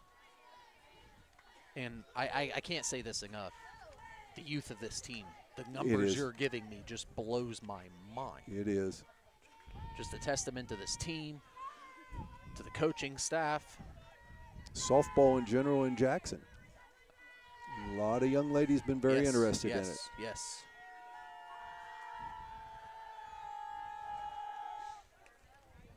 The ball is swung on, fouled off. 0-2 here with 2 outs for the Iron Ladies. Swisher digs in.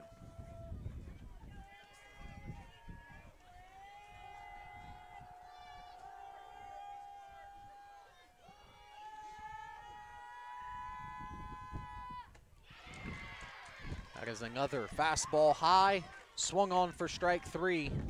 And just like that, the Iron Ladies' bottom half of the inning is retired. We're going to get back out there for the defensive side of things. 8-3 headed into the top half of the 5th inning. We're going to take a break, and we will be right back at Logan High School for more Southeast District softball action.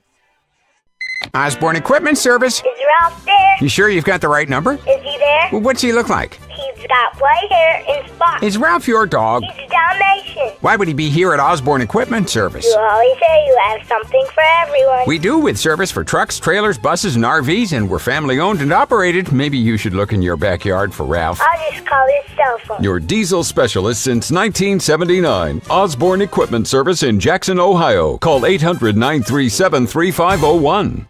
Baby, Ramey's Homes is all shook up over our low rock bottom presses. One of America's most popular manufactured and modular homes. Ramey's Homes has the largest selection of quality built to manufactured homes in southern Ohio with the most flexible terms available. Don't be cruel. Hurry to Ramey's Mobile Homes, 7 miles west of MacArthur on Route 50 and 2 miles south of Chillicothe on US 23, baby. And we'll see you there, Teddy Bear. Hurry down to Stillhouse Rock. Top of the 5th inning here at Logan High School District Championship. The Iron Ladies find themselves down by a score of 8-3. Serenity Taylor coming off probably her finest inning, as the last inning she struck out 2 and got a pop up to the second baseman. So let's see if she can keep her momentum and keep this game within reach. Kimmy Petty, she's the designated hitter, struck out in the first inning, but got on by a fielder's choice, scored a run in the third. Ball is popped up in the air and out of play. The first pitch to Petty. Starting to become crunch time in this game now It for the is. Iron Ladies. All of a sudden you look up there and we only have 9 more outs. That's it. So this is it. And Binkley really looks solid that inning. Sure. Yeah, she. 2 good pitchers on the mound. That's it. There is a ground ball up the middle, fielded by Swisher. The throw over to Nice first. play. They get her out. Good play by Izzy as she moves to her right.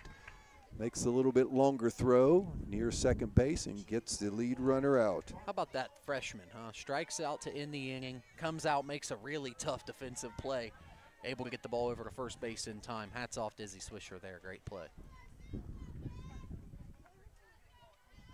Malaya Gardner has been outstanding. The bottom of the order has been so solid for Logan Elm. She has a single, got hit by a pitch, has scored 2 runs, has an RBI, and the first pitch to her is a ball. 1 out, nobody on. We're in the 5th inning. It is getting, as Eric just said, crunch time. Swing and a miss. You know, and it is crunch time because there is no tomorrow. This is it ends so quickly, whether it be football, basketball, softball, baseball. I've done them all, and it is always painful when the season ends, especially one of these that has been so fun. That pitch a little bit outside.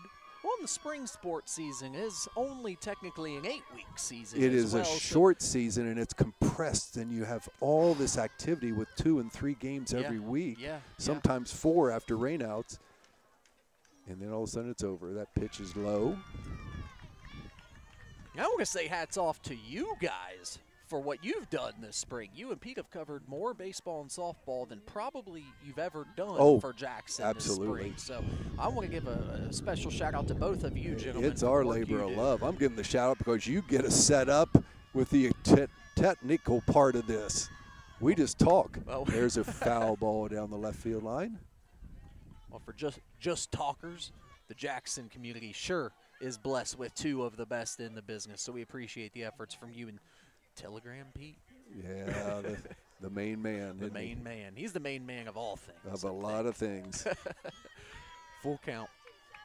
And we've had some good subs this year. I had Shane Wooford for 3 games. Phenomenal. That was fun. Great. I've had you. I've had Dan Dobbins for a baseball game. Yes. Love every minute up. There's a strikeout. Serenity gets the 2nd out of the inning. That is her, what has that got? A total of 5 strikeouts for Serenity. She's got the last, actually has gotten the last 7 batters out in a row.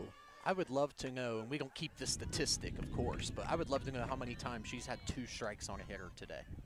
It seems like, and they've done a lot of 2-strike hitting. when you think she's overpowering him, and they've gotten some big hits off. There's a swing and a miss. Yes, yes. We've got Mayor Evans standing next to us. He's locked in. He's locked into this game. He's wanting to rally. There's a hard hit ground ball to Izzy Swisher. Fields it cleanly. The throw over and gets him out. And it's another 1-2-3 for Serenity. So through 5.5 innings, it is the Logan Elm Lady Braves 8. The Jackson Iron Ladies 3. We'll be back in just a minute. Once again, pay attention to our sponsors. It's a great group, and they really make this possible. We'll be right back. Our family works hard so we can serve your family. That's the motto at Ramey's Used Cars, which is located 7 miles west of MacArthur on US Route 50 next to Ramey's Homes. Ramey's has been providing quality pre-owned vehicles since 1970, and Ramey's also has a high-quality parts department. Give Ramey's Automotive a call today at 596-4694, and don't forget to check out John's weekly specials. Just look for the signs and the vehicles in the front of the lot. Southeast Appalachian Regional Community Health of Ohio is proud to present The Search Project. The Search Project through the Jackson County Health Department is a program designed to decrease the negative impacts of COVID-19 and other public health issues and promote healthy behaviors through the deployment of community health work. The project is funded by CDC and serves 11 counties in southeastern Ohio. For more information, contact the Jackson County Health Department at 740-935-6322. Bottom of the 5th inning. We've used the term too much. Crunch time. Iron Ladies down to their last 9 outs. They find themselves down by a score of 8-3 here in a district championship game in Logan, Ohio. The Logan Elm Braves Lady Braves have been very good, but we have the top of the order, so this is one of those spots you kind of think it's an opportunity here. Let's see if we can get something going. Lily Eberts will lead off. She's flied out first at bat and then got on by an error. First pitch is a called strike.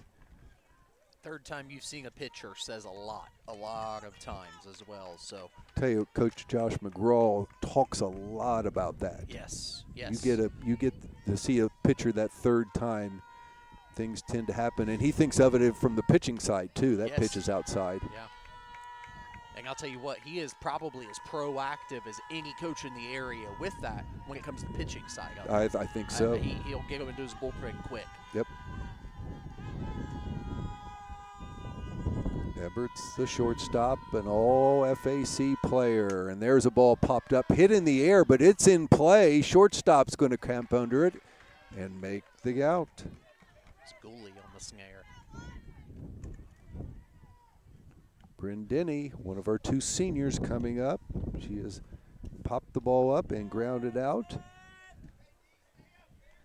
It's hit well over 300 all season long.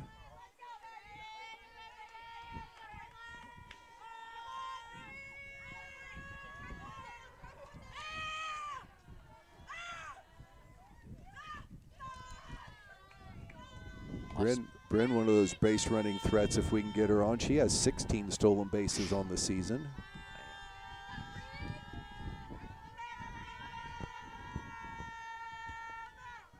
The 1-ball pitch to Bryn Denny. Oh, and it hits her. That's a base runner. Didn't seem like it hurt her too much. She runs down to first base. Didn't bother her at all. And as I just mentioned, very effective on the base path is Bryn. Yes. That'll bring Lexi Perry up. Lexi had that double, kind of a seeing eye type double into short left center field, but it resulted in a double. She led off the inning with it, and we could not get her in. That's a run we'd sure like to have back, but let's see if we can get something going here.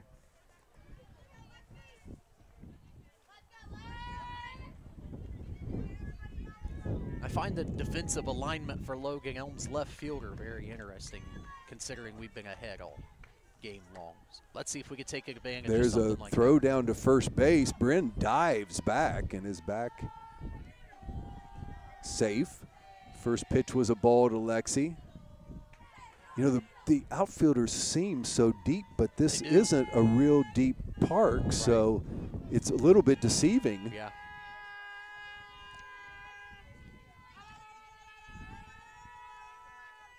There's a ball hit to the pitcher. She goes to second. They're going to go down to first, and the throw is wild. Lexi will then turn the corner, and she will advance to second base. It actually, I think, went in the dugout, so they got the second base regardless. But that is the second out on the force out at second base. Fielder's choice, and then the wild pitch allows Lexi to end up at second base. KJ Worsham coming up to the plate. She has a single and a fly out in today's contest. Take a run any way we can get it, down by a score of 8-3. I'll tell you, to find a way to cut it to just 4 runs would go a really long way right now. Yep. You know, been scoreless for 2 innings. A little bit of momentum would take a long trip with the Iron Ladies, I think. First pitch is a ball to KJ. All FAC player also. There's a ball hit up in the air. Do they have a play on it? Nope, it's right here in the stands. Landed just a few feet from us.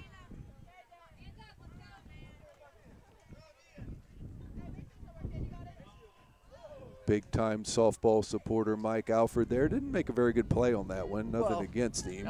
I expected a little more effort from Mike. We always got the premier effort from Leah when she was here. So. Leah was an outstanding player for Jackson. That pitch is high.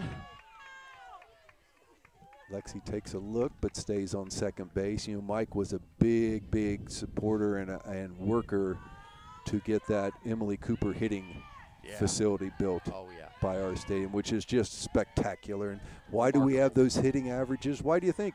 Those kids live in there in the hitting barn. Yes, yes. Spend a lot of time.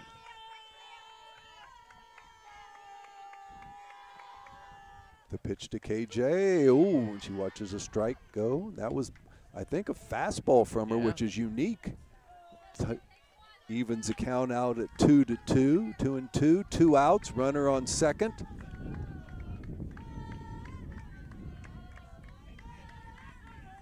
Now we got a little bit of a song coming from the dugout. Oh, and there's a ball hit into left center field, and the left fielder makes a nice play on that one on the dead run. And they get KJ Worsham out on the fly out. Iron Ladies leave a runner on second base. No runs in, so after a total of 5 innings, it is the Logan Elm Lady Braves 8, the Jackson Iron Ladies 3. We'll be right back.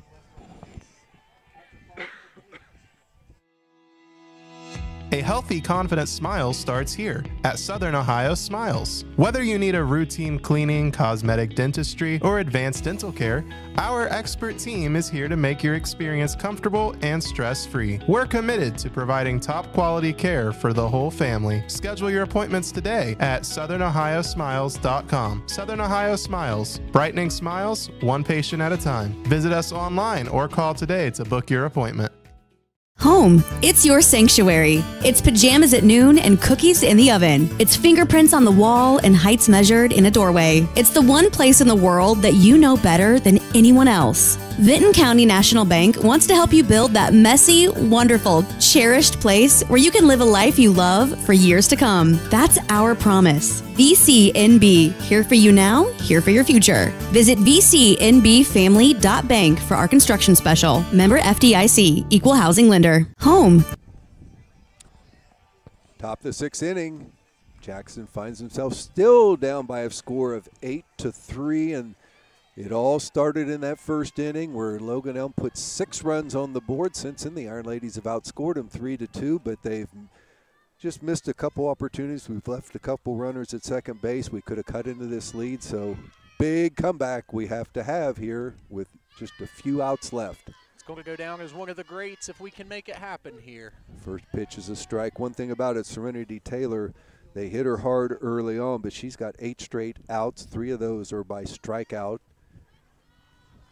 Just as we've said, so composed there on the pitching mound. First pitch was a strike, and the second pitch a little bit low and outside. This is the top of the order. Lucy Keppinger, she's been on by a single, scored a run, has been hit by a pitch. This is actually her fourth time up today. Top of the order. There's a ball hit up in the air. Izzy Swisher chases it down in short right field and makes the catch. Tell you what, she can cover some ground at second base. Yes, she does. She's a shortstop on a lot of other teams in southeastern Ohio. She can well, flat look out at play. just with her and then Eberts there at shortstop. That's what I'm saying. Pretty good. She's pretty good. A phenomenal double middle infield. And the there, best part is they're underclassmen. They come back. I mean, phenomenal. Sadie Binkley, and there's a ball hit right up the middle, and Binkley, who's had a big day on the mound, picks up her second hit. Timed that one nicely. Line drive out to Bryn Denny. She gets it in quickly, so Binkley is on first base. So bring up the third hitter, Brittany Lane. She has a big hit in that first inning that drove in 2 runs. She scored a run also. 1 out, 1 on. We're at the top of the 6th inning, and Binkley looks like she tries to get a little lead off first base. Maddie Wright looks her back. We feel due for a double play ball. Just feels right. Something on the ground here to just that middle keep it infield. here. I just have a feeling where bats are going to come alive here eventually. There's a ball popped up into fair territory. Oh, nope. We did not catch it. It was in fair territory. Lexi Perry had a play toward it but couldn't quite get there. So Brittany Lane stays alive. Count now is 1-1. She was chasing after the good pitch for a strike there. We don't have vision there down the right field line with the dugout. 1 ball, 2 strikes, 1 out, runner on first. Wind picking up right now. Yes, it is. Here's a pitch to the outside. Maddie Wright looks down to first, throws it back to Serenity Taylor on the mound. You won't find the ball in Maddie Wright's glove for long. No. She is about as out of there as they get for a catcher. There's a ball popped up. Does it stay fair? I don't think anybody had an opportunity to get to it. Doesn't look like it. Count stays at 2-2. Kind of caught her off the wrist there.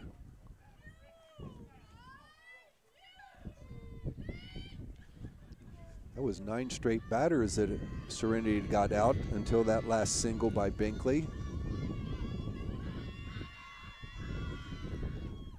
That ball is popped up and out of play behind all of us.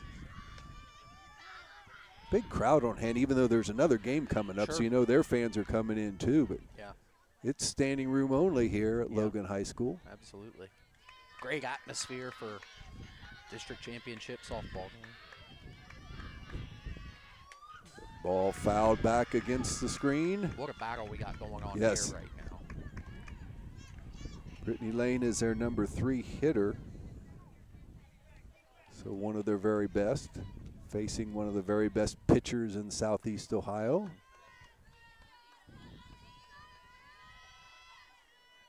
That ball is down low in the dirt. Maddie digs it out, keeps a runner on first base. Full count. We'll see if Binkley is running on the pitch. You can with Maddie's arm. You could get a strikeout throw out. And that ball is hit foul down the right field line. Might be the best at bat of the day so far. It's a good battle we got going on here. I think she's hit enough of them out of play that the umpire needs more baseballs. That's exactly what he's walking down there to the dugout to get. Beautiful setting here on the edge of Hocking Hills.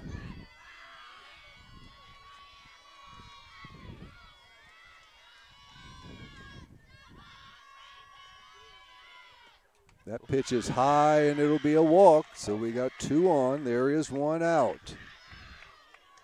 Made Serenity throw a lot of pitches there, and that brings up the cleanup hitter, Peyton Richendaler. She has a single, an error, has scored a run, also has struck out. You know, our facilities are second to none, but none is pretty close at Logan, isn't it? It sure is. What they have here is pretty special, too. Sure is. Yeah, absolutely. Absolutely. Speaking of JHS facilities, I believe, per Waylon Massey, that Jackson will host a softball regional game. Really? Coming up here, was at least in the discussions. Okay. So, very interesting if that takes place. There's a ground ball off the glove of Lexi Perry over to Izzy. She's not able to field it cleanly, so the runner just keeps running and scores. The throw goes behind Maddie Wright. So the runners advance to second and third, and that's a big run in this inning. Was a big run, some heads-up base running by Binkley to just continue through third Just base. never stopped. Never really broke stride and really put the pressure on the Jackson defense. Now the pressure's on Jackson as they find themselves Yes. down by 9-3, and you've got runners at second and third, and there's still only 1 out. Basically, the whole team is huddled at the pitcher's mound. I mean, they brought the outfielders in. Yes. All 9 players for Jackson talking things over. Yeah, if it sure looked like Maddie Wright was holding court there, didn't it? It sure did. She was discussing things, Yes, it did. situational. Now as the Iron Ladies, you're in a spot you found yourself in the first inning, unfortunately, much later in the game. So everything matters. Got to hold that run at third base here and get out of this inning.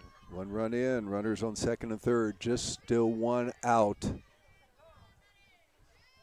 And Maddie, it looks like Serenity calls time.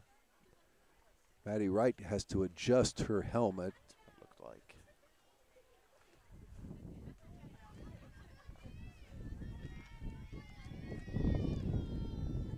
The first pitch to Maddie Adkins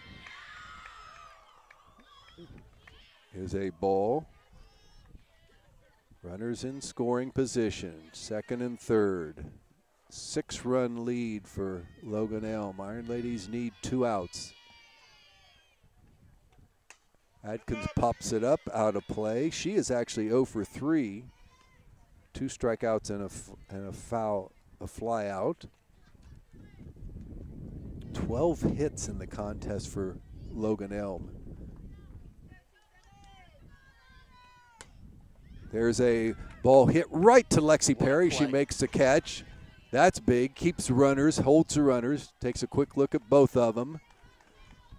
And that's what the Iron Ladies needed right there. Get that final out of the inning at your fingertips. Morgan Arnold coming up. She's been effective. 2 for 3, a double, a single. Scored a run. Has 2 runners in scoring position. She is the catcher. Ooh, that's a good fastball. Gets ahead of the count for Serenity. First pitch, a strike.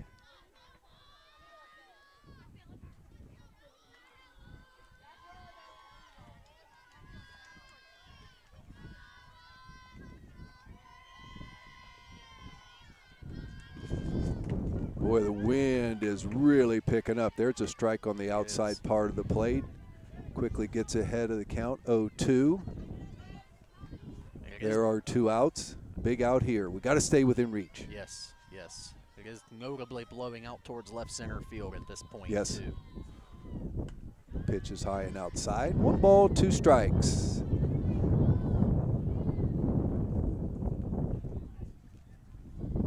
Wind is just echoing through the microphones.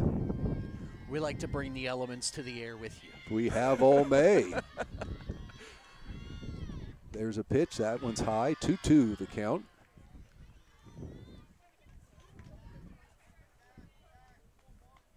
I don't know that I remember an April and May as wet as the one that we've had this year. It's been damp. My goodness.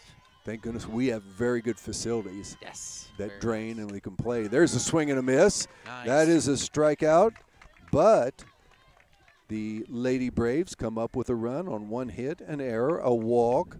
They advance the score now to have a 9-3 lead over our Iron Ladies. We'll be back with the bottom of the 6th inning here in just 1 minute. Are you looking for a reliable title company? Warranty Title Agency is a place you can trust. Whether you're closing on your first home or deed preparation, title exams, and more, Warranty Title Agency has got you covered. Stop by 227 East Main Street, Jackson, or call 740-286-2248. Also online at warrantytitleagency.com. Proudly supporting Jackson and Oak Hill football. Warranty Title Agency, where your trust meets our dedication. Go Ironman and Oaks! Are you looking for a reliable...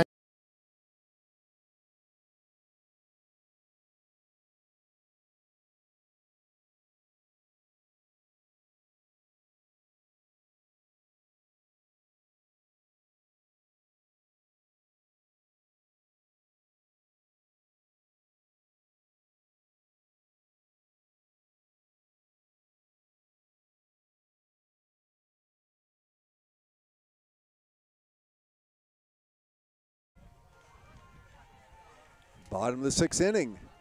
District championship game. The number 2 seeded Jackson Iron Ladies in the district. Hillsboro was the number 1 seed in the other bracket. We are the number 2 seed. Logan Elm is the number 3 seed. But boy, Logan Elm has not looked like a 3 seed into this afternoon's game. No, they sure haven't. They brought it today on both sides, the offensive side and the defensive side, led by that huge first inning. And we've been kind of playing from behind and playing catch-up since then. Maddie Wright leads off for the Iron Ladies. First pitch is a strike to her. She has a single, a pop-up. She's scored a run. Nearly her flawless effort, as always, behind the plate. Such a competitor. There's a ball struck down the left field line, but foul. Rob Kuhn might be part house cat. Yeah, he is the fastest man in Jackson County. We've hit the ball hard at him. I mean, let's hit the ball just a little bit maybe to his left. Yes. As he's facing him.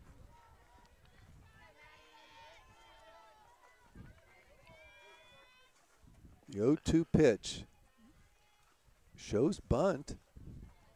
Now pulls the bat back and the pitch is high. Maddie ducks under it. 1 ball, 2 strikes. Iron Ladies down to their final 6 outs. Sure would like to cut into this 6-run lead here in the bottom of the 6th. Shows bunt again. Now she pulls the bat back. And that pitch is outside. Just showing that bunt might be just a touch distracting to Binkley. But anything to get her off the rhythm. Anything, yes. Because she has been very good. Iron Ladies got all their runs in the bottom of the 2nd inning, 3-run inning, and have missed a couple opportunities around that. Here's the pitch. That's in the dirt. So Maddie Wright has worked her way from 0-2 to a full count 3-2.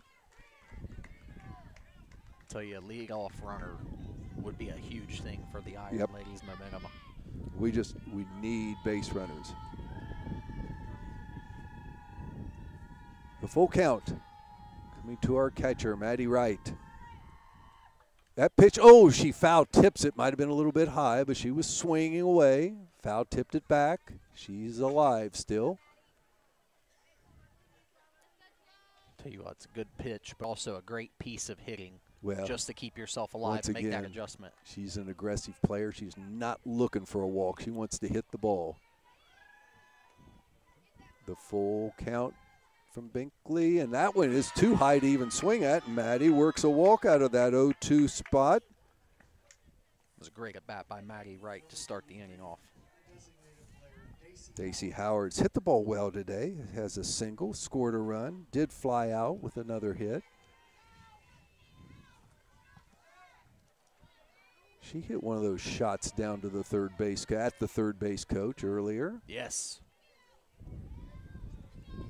Runner on, nobody out. Maddie Wright, good runner also. There's a ball fouled back. Looks to be, it is out of play.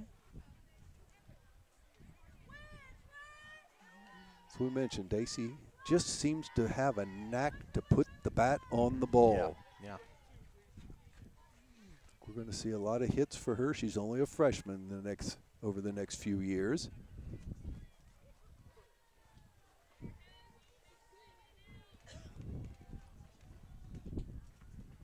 No balls, 1 strike. Nobody out. Maddie Wright on first base. Jackson down by 6. We are in the bottom of the 6th inning, and that's a pitch. Oh, and it's a called strike. Just on the outside edge. Dacey gets behind 0-2 on the count.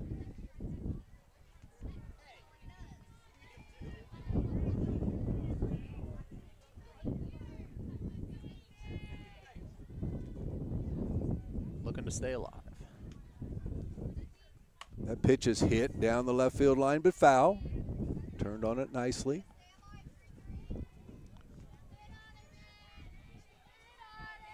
(0-2) still the count, nobody out. Iron Ladies need base runners in the very worst way. You can tell the goal of the Logan Elm outfield is to not let anything behind you. Yep, yep. I mean, they are as deep as you can be. That pitch is high. Draws her first ball there.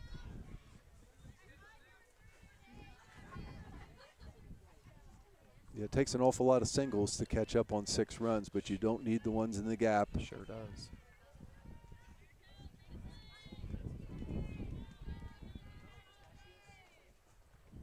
That pitch is hit toward the third baseman. I think it's going to find a gap. It does. The shortstop stops it, but too deep in the hole to make a play. So the Iron Ladies do the job. Dacey Howard with a single. That gets Maddie Wright to second base. Nobody out. We got Ella Armstrong coming. And senior Ella Armstrong coming up. Just the other night, she pinched hit in the district semifinal. And what she do, she gets a single, scores a big run in that 5-0 win by the Iron Ladies. Ella batting right at .295 for the season, her senior year. 2 on, nobody out. Looks like they're going to Logan Elm coach trying to just kind of get an idea as to what's going on here with the substitution of the hitter. Ellen is in there batting for Lauren Walburn.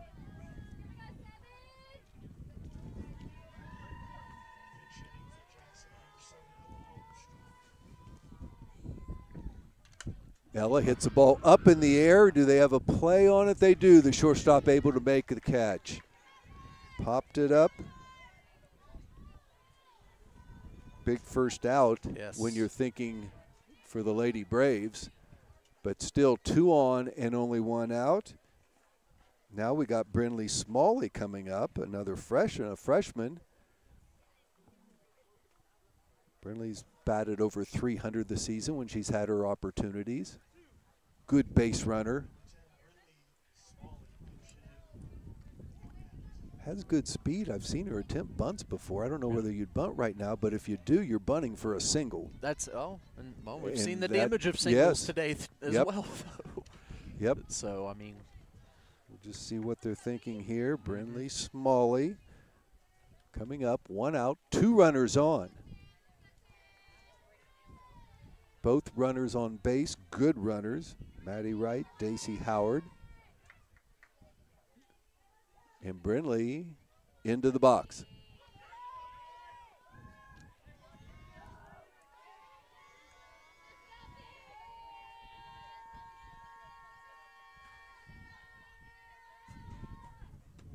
Pitch is a little bit low. Ball 1. Good eye there to start off the at-bat. Yep. You kind of forget how much pressure there can be in softball and baseball games, late innings, air on every pitch. Yeah. They all count right now. That ball is hit in the air, left side, and out of play. 1 ball, 1 strike to Brynlee. She was ahead of that one a little bit. We win the battle today as far as dugout noise. I think so. I don't think it's close. It doesn't sound like there's a team around that maybe enjoys playing the game as much as our girls do.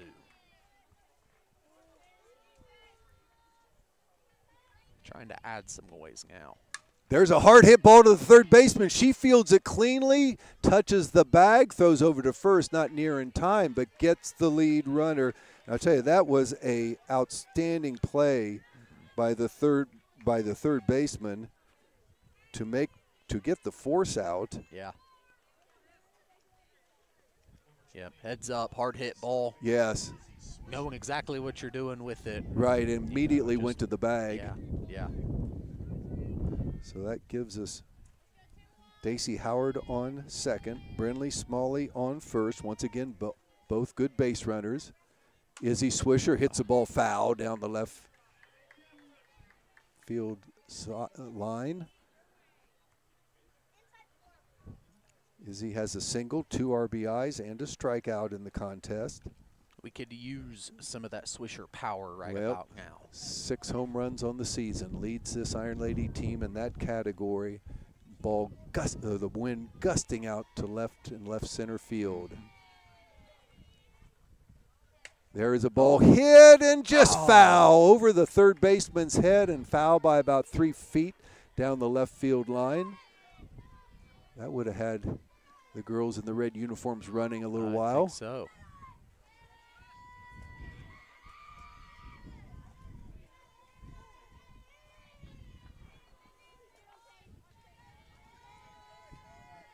Freshman Izzy Swisher. We've said that about a number of players tonight. Yes. Future is bright. 0-2, 2 outs. The pitch to Izzy. That pitch is a little bit high. Some in the crowd wanted a strike, but it was eye level. I think so.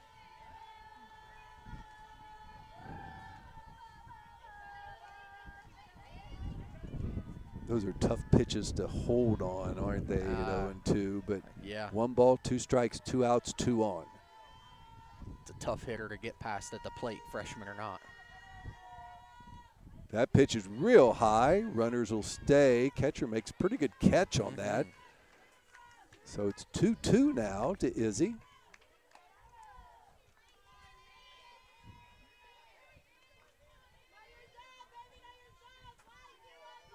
One of our very best hitters batting in the 9 slot. And boy, she's been in some opportunities in this game, and she took advantage of it way back in the 3rd.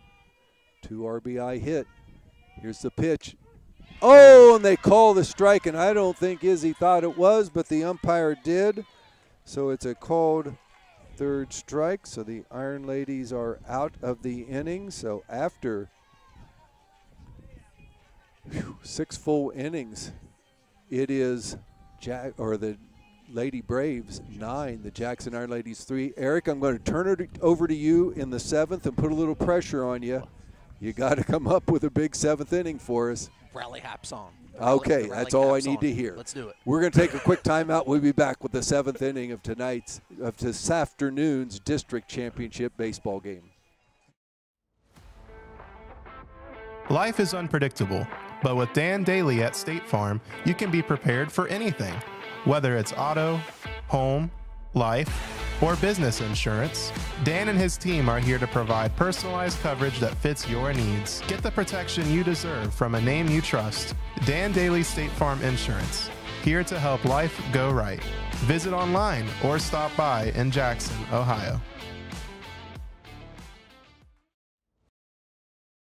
I'm Chad Niddle, your Jackson Edward Jones financial advisor. We're all about financial investments, but we also value the investments of time, patience, and encouragement our young athletes receive from their coaches, teachers, and mentors.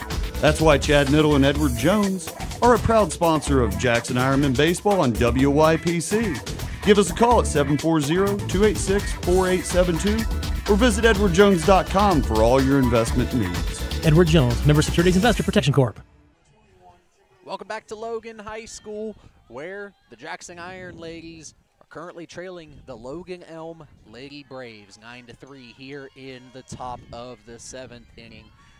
Dan Morrow, Eric Landrum bringing you the action here. Serenity Taylor throws the first pitch for ball 1 of the 7th inning. Iron Ladies looking to climb back in it, make the magic happen. This would be classic. This would be, if you can somehow find a way. One of the greats here. One of the greats, no doubt about it. Kimmy Petty at the plate for the Logan Elm Braves.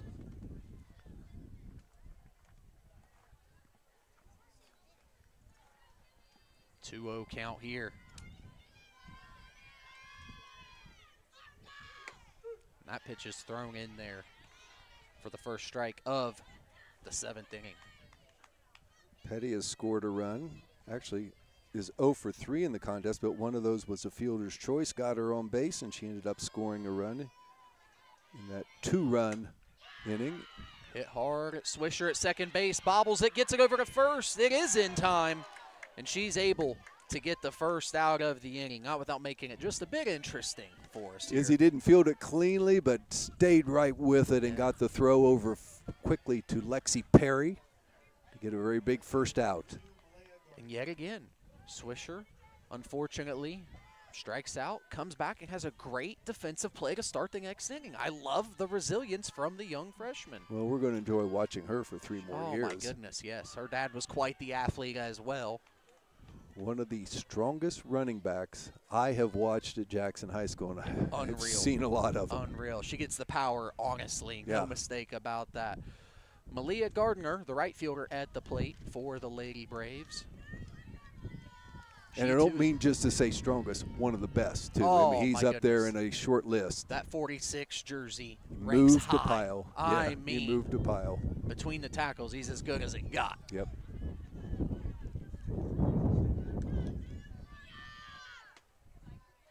The 1-1 is in there. Oh, not in there. I'm sorry. Ball 2.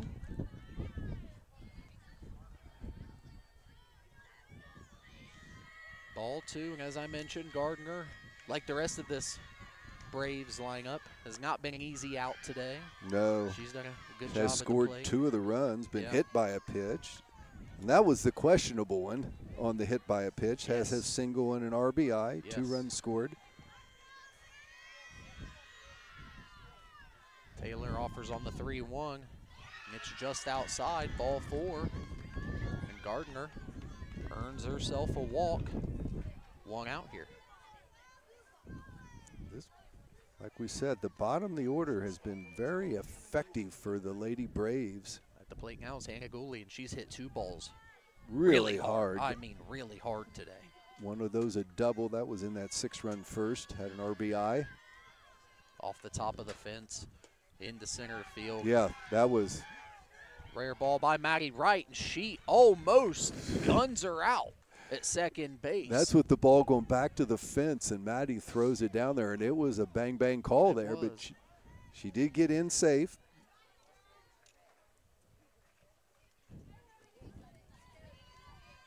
It's a pretty athletic catcher there behind home plate for the Iron Lady. She's done a great job today. Braves with a runner in scoring position. 2-0 now to Gooley.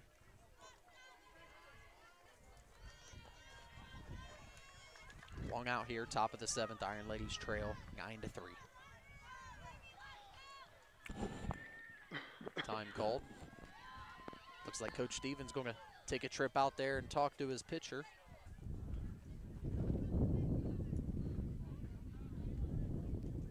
All 9 players are going to huddle up with Coach Stevens on the mound. Sure are.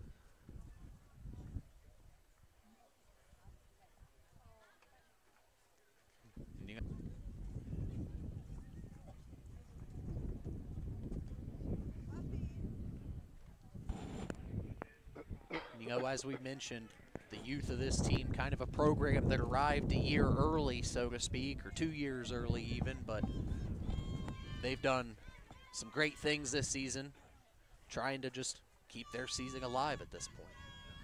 They are entertaining. Oh, my. Oh, my.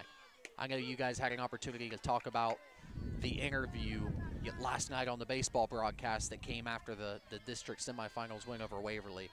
But my goodness, what an interview that was with Red Thompson of the Telegram.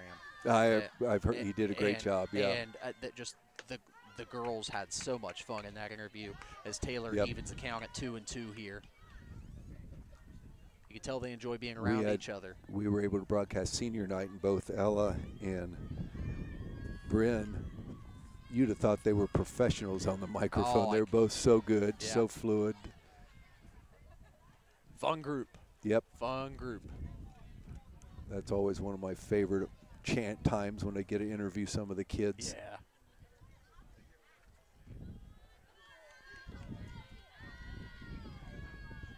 Full count here.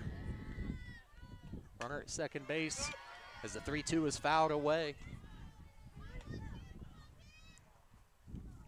That foul ball ends up on the baseball field. These fields are just, what would you say, 15 yards away from each of the other. That's a first base fence and the left field fence. There's a wild pitch which will allow a runner to advance.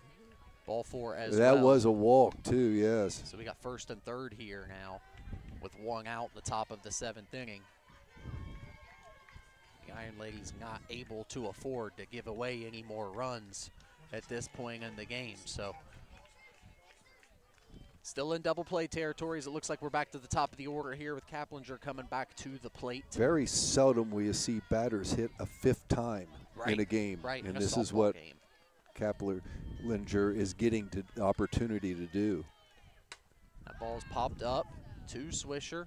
Looks like she's under it. She catches it, puts it away, and we got 2 outs here. All things remain, first and third. And now, Taylor's counterpart, Sadie Binkley. Would have to say she's the star of the game. Has been outstanding on the mound, has 2 hits, has an RBI, has scored 2 runs. Done a little bit of everything, hadn't she? She's been busy today. Yes. She's been busy today. Her daddy is the head coach. He's down in the third base box there. He's got to be very proud of the effort his daughter's given him.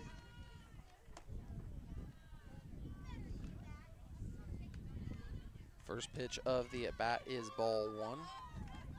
Binkley only a junior for this Logan Elm Braves squad.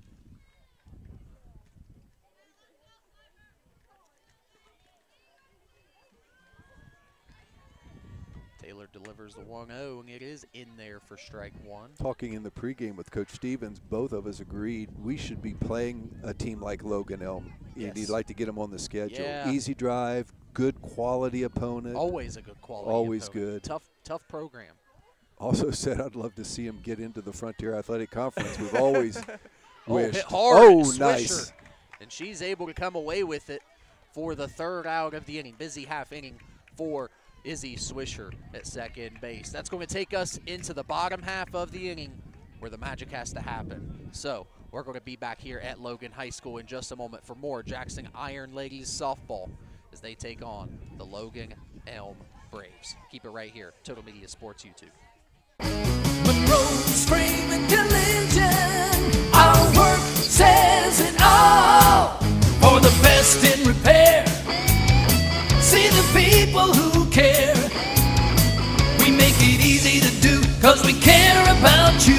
Go with Monroe, we'll get you on the road. We make it oh so easy. Monroe's Frame and Collision, our work says it all. Monroe's Frame and Collision. One of the best tickets in town will always be activities at our local schools. Athletic events, concerts, and plays. You can always count on an enjoyable time. Our children are the future. Let's give them all the encouragement that we can. Go to a game, hear a concert, see a play.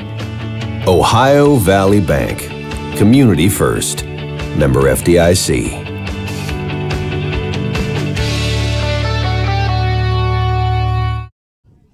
Welcome back to Logan High School, where the Jackson Iron Ladies are currently trailing the Logan Elm Lady Braves as we head into the bottom half of the 7th inning, where the magic has to happen. Hey, if it's got to happen, and it has to, let's start with the top of the order. No better time than right now. All things reset at this point as we are back to the top of the order here with Lily Eberts, the shortstop, coming to the plate for the Iron Ladies.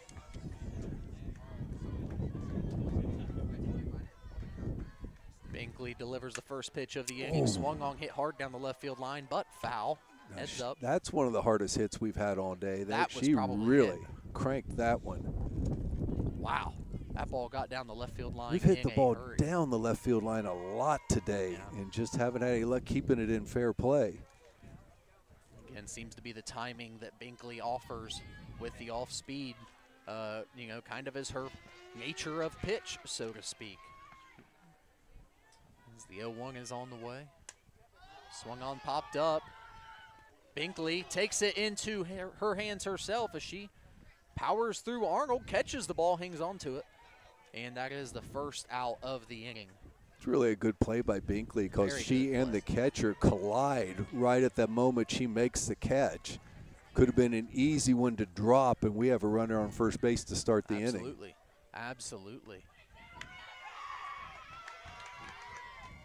Stepping to the plate now is Brandini. Young lady coming up right now, sure hoping it's not her last at bat. I'm hoping not. She is a senior. I am hoping not. I didn't want to say it.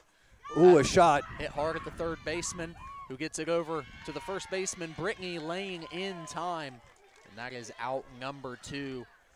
How good's our third baseman been tonight? I mean, we've hit the ball hard at her a number of times. She has been absolutely lights out. That's Maddie Adkins over there at third base for Logan Elm. She's done a phenomenal job today. And I gotta say, with 2 errors on the day, nonetheless, Logan Elm Lady Braves have played a pretty good defensive game. Played very well. Arnold behind home plate has had a great day as well. Don't want to leave that unmentioned, but they've presented quite the task for the Iron Ladies. I mean, battled from behind all day. Down to their last out now. Season on the line. 1-0 here.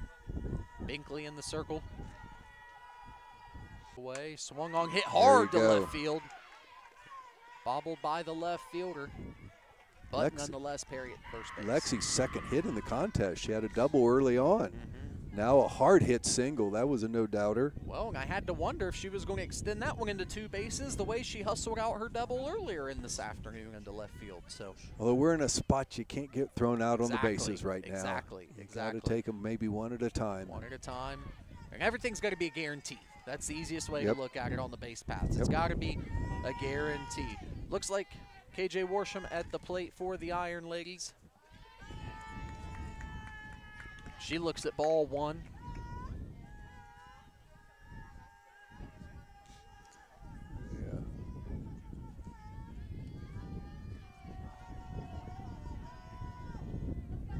Binkley back in the circle here for the Braves. She delivers. That ball's hit hard into left field. Left fielder is under it, and Kaplinger's able to put it away for the 3rd out of the inning. And unfortunately for the Jackson Iron Ladies, the 2025 season comes to an end today at Logan High School. Tough way. Was a tough one, and like we said, and we've said it all along, it all took place in the first inning. That's it. 6 runs in the top of the first inning by Logan Elm. Since then, it's a 3-3 game. 3-3 game. But we just didn't chop away at it like I kind of thought we would. We had some opportunities, and we just didn't get the big hits at times. And let's give credit to Binkley. She was outstanding on the mound because this is a team. And you heard our stats throughout the contest. We have so many hitters that hit over 300 and over 400. It's a murderer's row type hitting, and they kept us in control today. Yep. Unfortunately, it didn't go the way for the Iron Ladies. We'll take a quick break here with their pregame or postgame, ceremonies and festivities to go along. We'll hang tight. This is always a little bit of a tough time, but there will be, medallions handed out, and when you're the losing team, it's a tough couple moments here, but they are the district runner-ups. And so that is something in itself. And we see our Waylon Massey, our athletic director, out there with Keith Myers, the athletic director here at Logan. And I'm sure the other gentleman is Logan Elm's athletic director. So there will be honors, but we'll take a timeout. We hopefully will get a talk with Coach Stevens to finish up our broadcast. Yep. We'll step aside for just a few minutes here and stick around for 3 or 4 minutes, and we're going to try to get Coach Stevens here to join us. We'll be right back. You're watching the wrap-up of Jackson High School Iron Ladies Softball. Osborne Equipment Service. Is Ralph there? You sure you've got the right number? Is he there? Well, what's he look like? He's got white hair and spots. Is Ralph your dog? He's a Dalmatian. Why would he be here at Osborne Equipment Service? You always say you have something for everyone. We do, with service for trucks, trailers, buses, and RVs, and we're family owned and operated. Maybe you should look in your backyard for Ralph. I'll just call his cell phone. Your diesel specialist since 1979. Osborne Equipment Service in Jackson, Ohio. Call 800-937-3501. Osborne Equipment Service. Baby, Ramey's Homes is all shook up over our low rock bottom presses. One of America's most popular manufactured and modular homes. Ramey's Homes has the largest selection of quality built to manufactured homes in southern Ohio with the most flexible terms available. Don't be cruel. Hurry to Ramey's Mobile Homes, 7 miles west of MacArthur on Route 50 and 2 miles south of Chillicothe on US 23, baby. And we'll see you there, teddy bear. Our family works hard so we can serve your family. That's the motto at Ramey's Used Cars, which is located 7 miles west of MacArthur on US Route 50 next to Ramey's Homes. Ramey's has been providing quality pre-owned vehicles since 1970, and Ramey's also has a high-quality parts department. Give Ramey's Automotive a call today at 596-4694, and don't forget to check out John's weekly specials. Just look for the signs and the vehicles in the front of the lot. Southeast Appalachian Regional Community Health of Ohio is proud to present The Search Project. The Search Project through the Jackson County Health Department is a program designed to decrease the negative impacts of COVID-19 and other public health issues and promote healthy behaviors through the deployment of community health work. The project is funded by CDC and serves 11 counties in southeastern Ohio. For more information, contact the Jackson County Health Department at 740-935-6322. A healthy, confident smile starts here at Southern Ohio Smiles. Whether you need a routine cleaning, cosmetic dentistry, or advanced dental care, our expert team is here to make your experience comfortable and stress-free. We're committed to providing top-quality care for the whole family. Schedule your appointments today at southernohiosmiles.com. Southern Ohio Smiles, brightening smiles, one patient at a time. Visit us online or call today to book your appointment. Home, it's your sanctuary. It's pajamas at noon and cookies in the oven. It's fingerprints on the wall and heights measured in a doorway. It's the one place in the world that you know better than anyone else. Vinton County National Bank wants to help you build that messy, wonderful, cherished place where you can live a life you love for years to come. That's our promise. VCNB, here for you now, here for your future. Visit vcnbfamily.bank for our construction special. Member FDIC, Equal Housing Lender. Home, it's your sanctuary. Well, we're back here at Logan, Ohio. Logan High School facilities second to none, maybe except for Jackson High School. That's it. The Jackson Iron Lady softball team has gone down to defeat today by a score of 9-3 to the Logan Elm Lady Braves. They were outstanding today. The Iron Ladies, I'm sure, would like another crack at it, but it's one of those where they found themselves, they dug a hole deep in that first inning. Logan came out with their hitting shoes on and hit the ball where we weren't, and ended up getting 6 runs in the first. From that point on, it was a dogfight, a 3-3 contest, but that makes the final score 9-3. Yeah, and sometimes they even hit the ball where we were. Serenity Taylor ball hit right back at her in the first inning. Yes. I mean, they just hit her pretty hard. Hit her pretty hard, second or third hard hit ball of the afternoon here. And unfortunately, like you mentioned, didn't go the way of the Iron Ladies this afternoon. I bet they would love to be able to erase the top half of the first inning, but the game's not played that way. They played from behind today. Couldn't take advantage of the opportunities that they had necessarily, but hats off to Sadie Binkley, the pitcher for Logan Elm. She did a great job. The Iron Ladies fought hard all game long, but just couldn't take advantage of some really good pitching. Yeah, you got to give Logan Elm credit. They have 12 hits in the contest. Yes. That's a lot of hits in softball. Serenity Taylor's a great pitcher. She is a great pitcher. She's not a good pitcher. She's a great pitcher. Yes, and, you know, just 48 hours ago, she has a 3-hit, 15 strikeout performance. Right. Tonight, it just didn't quite go her way on there. But once again, and like we'll say for all but 2 players on this team, we get to keep them. They come back next year. The youth on this team is very exciting. Right. They have their runner-up district medallions right now. They're getting some team pictures. We're down in the right field line, and obviously there's always a lot of emotion, especially in girls softball. Yeah. And it's tough. Yeah. And we'll hope we'll get a talk with Coach Stevens here in a few moments, because what you tend to forget at this moment was what a special year we had. Sure. 20-7 on the season. Yeah. In a building type season, as you kept saying, we're maybe a year ahead of schedule. Hey, then things are looking very good for Jackson softball this, this next coming year or two with all the people we have coming back. We will say goodbye. And two outstanding young ladies, to Bryn Denny, our center fielder, and to Ella Armstrong. She has played left field, right field, pinch hit, just been outstanding.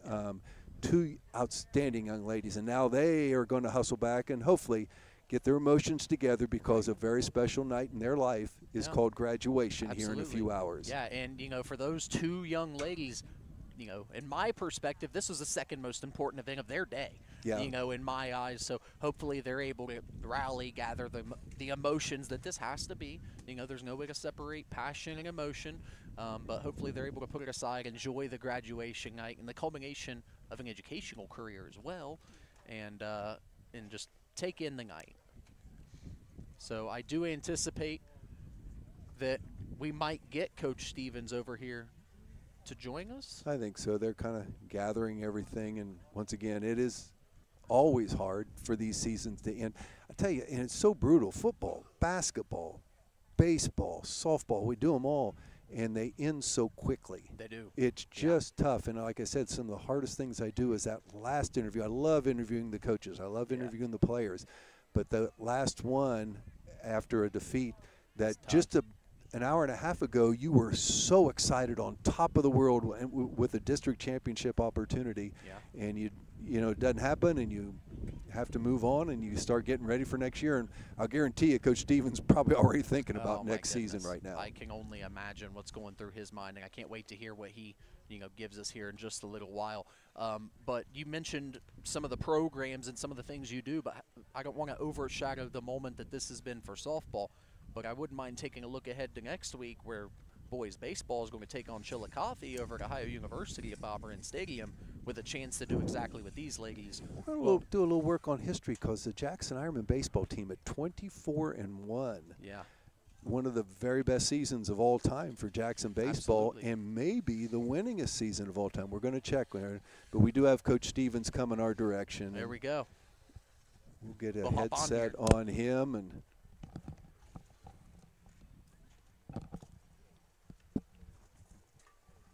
Coach, just talking, I'm telling you, I've been doing this over 40 years, and I love talking to coaches. I love talking to kids, but I just feel so bad when that final loss comes up, because it happens so fast. Yep. Just a couple hours ago, you and I are talking about, district championships and what it takes and all the excitement in the air and everything. But this one just got started off on the wrong foot for you.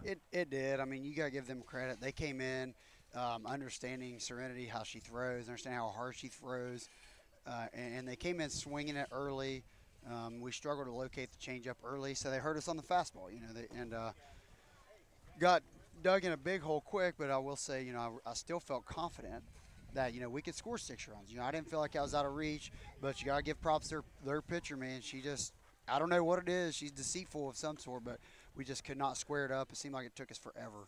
She changes speeds very well. And I'll tell you, proof of that is how many shots did we hit down the left field line that were foul? We just couldn't keep them fair. We were ahead of it a little bit all night. Yeah, just couldn't keep our hands in, right, and just work the middle of the field, continue to foul off, which for us you're thinking, well, maybe that means we're on pitches, but for her it's just more, more strikes and less pitches she has to throw. So she continued to get herself in good pitching counts. So, yeah, I give them a lot of props to that pitcher.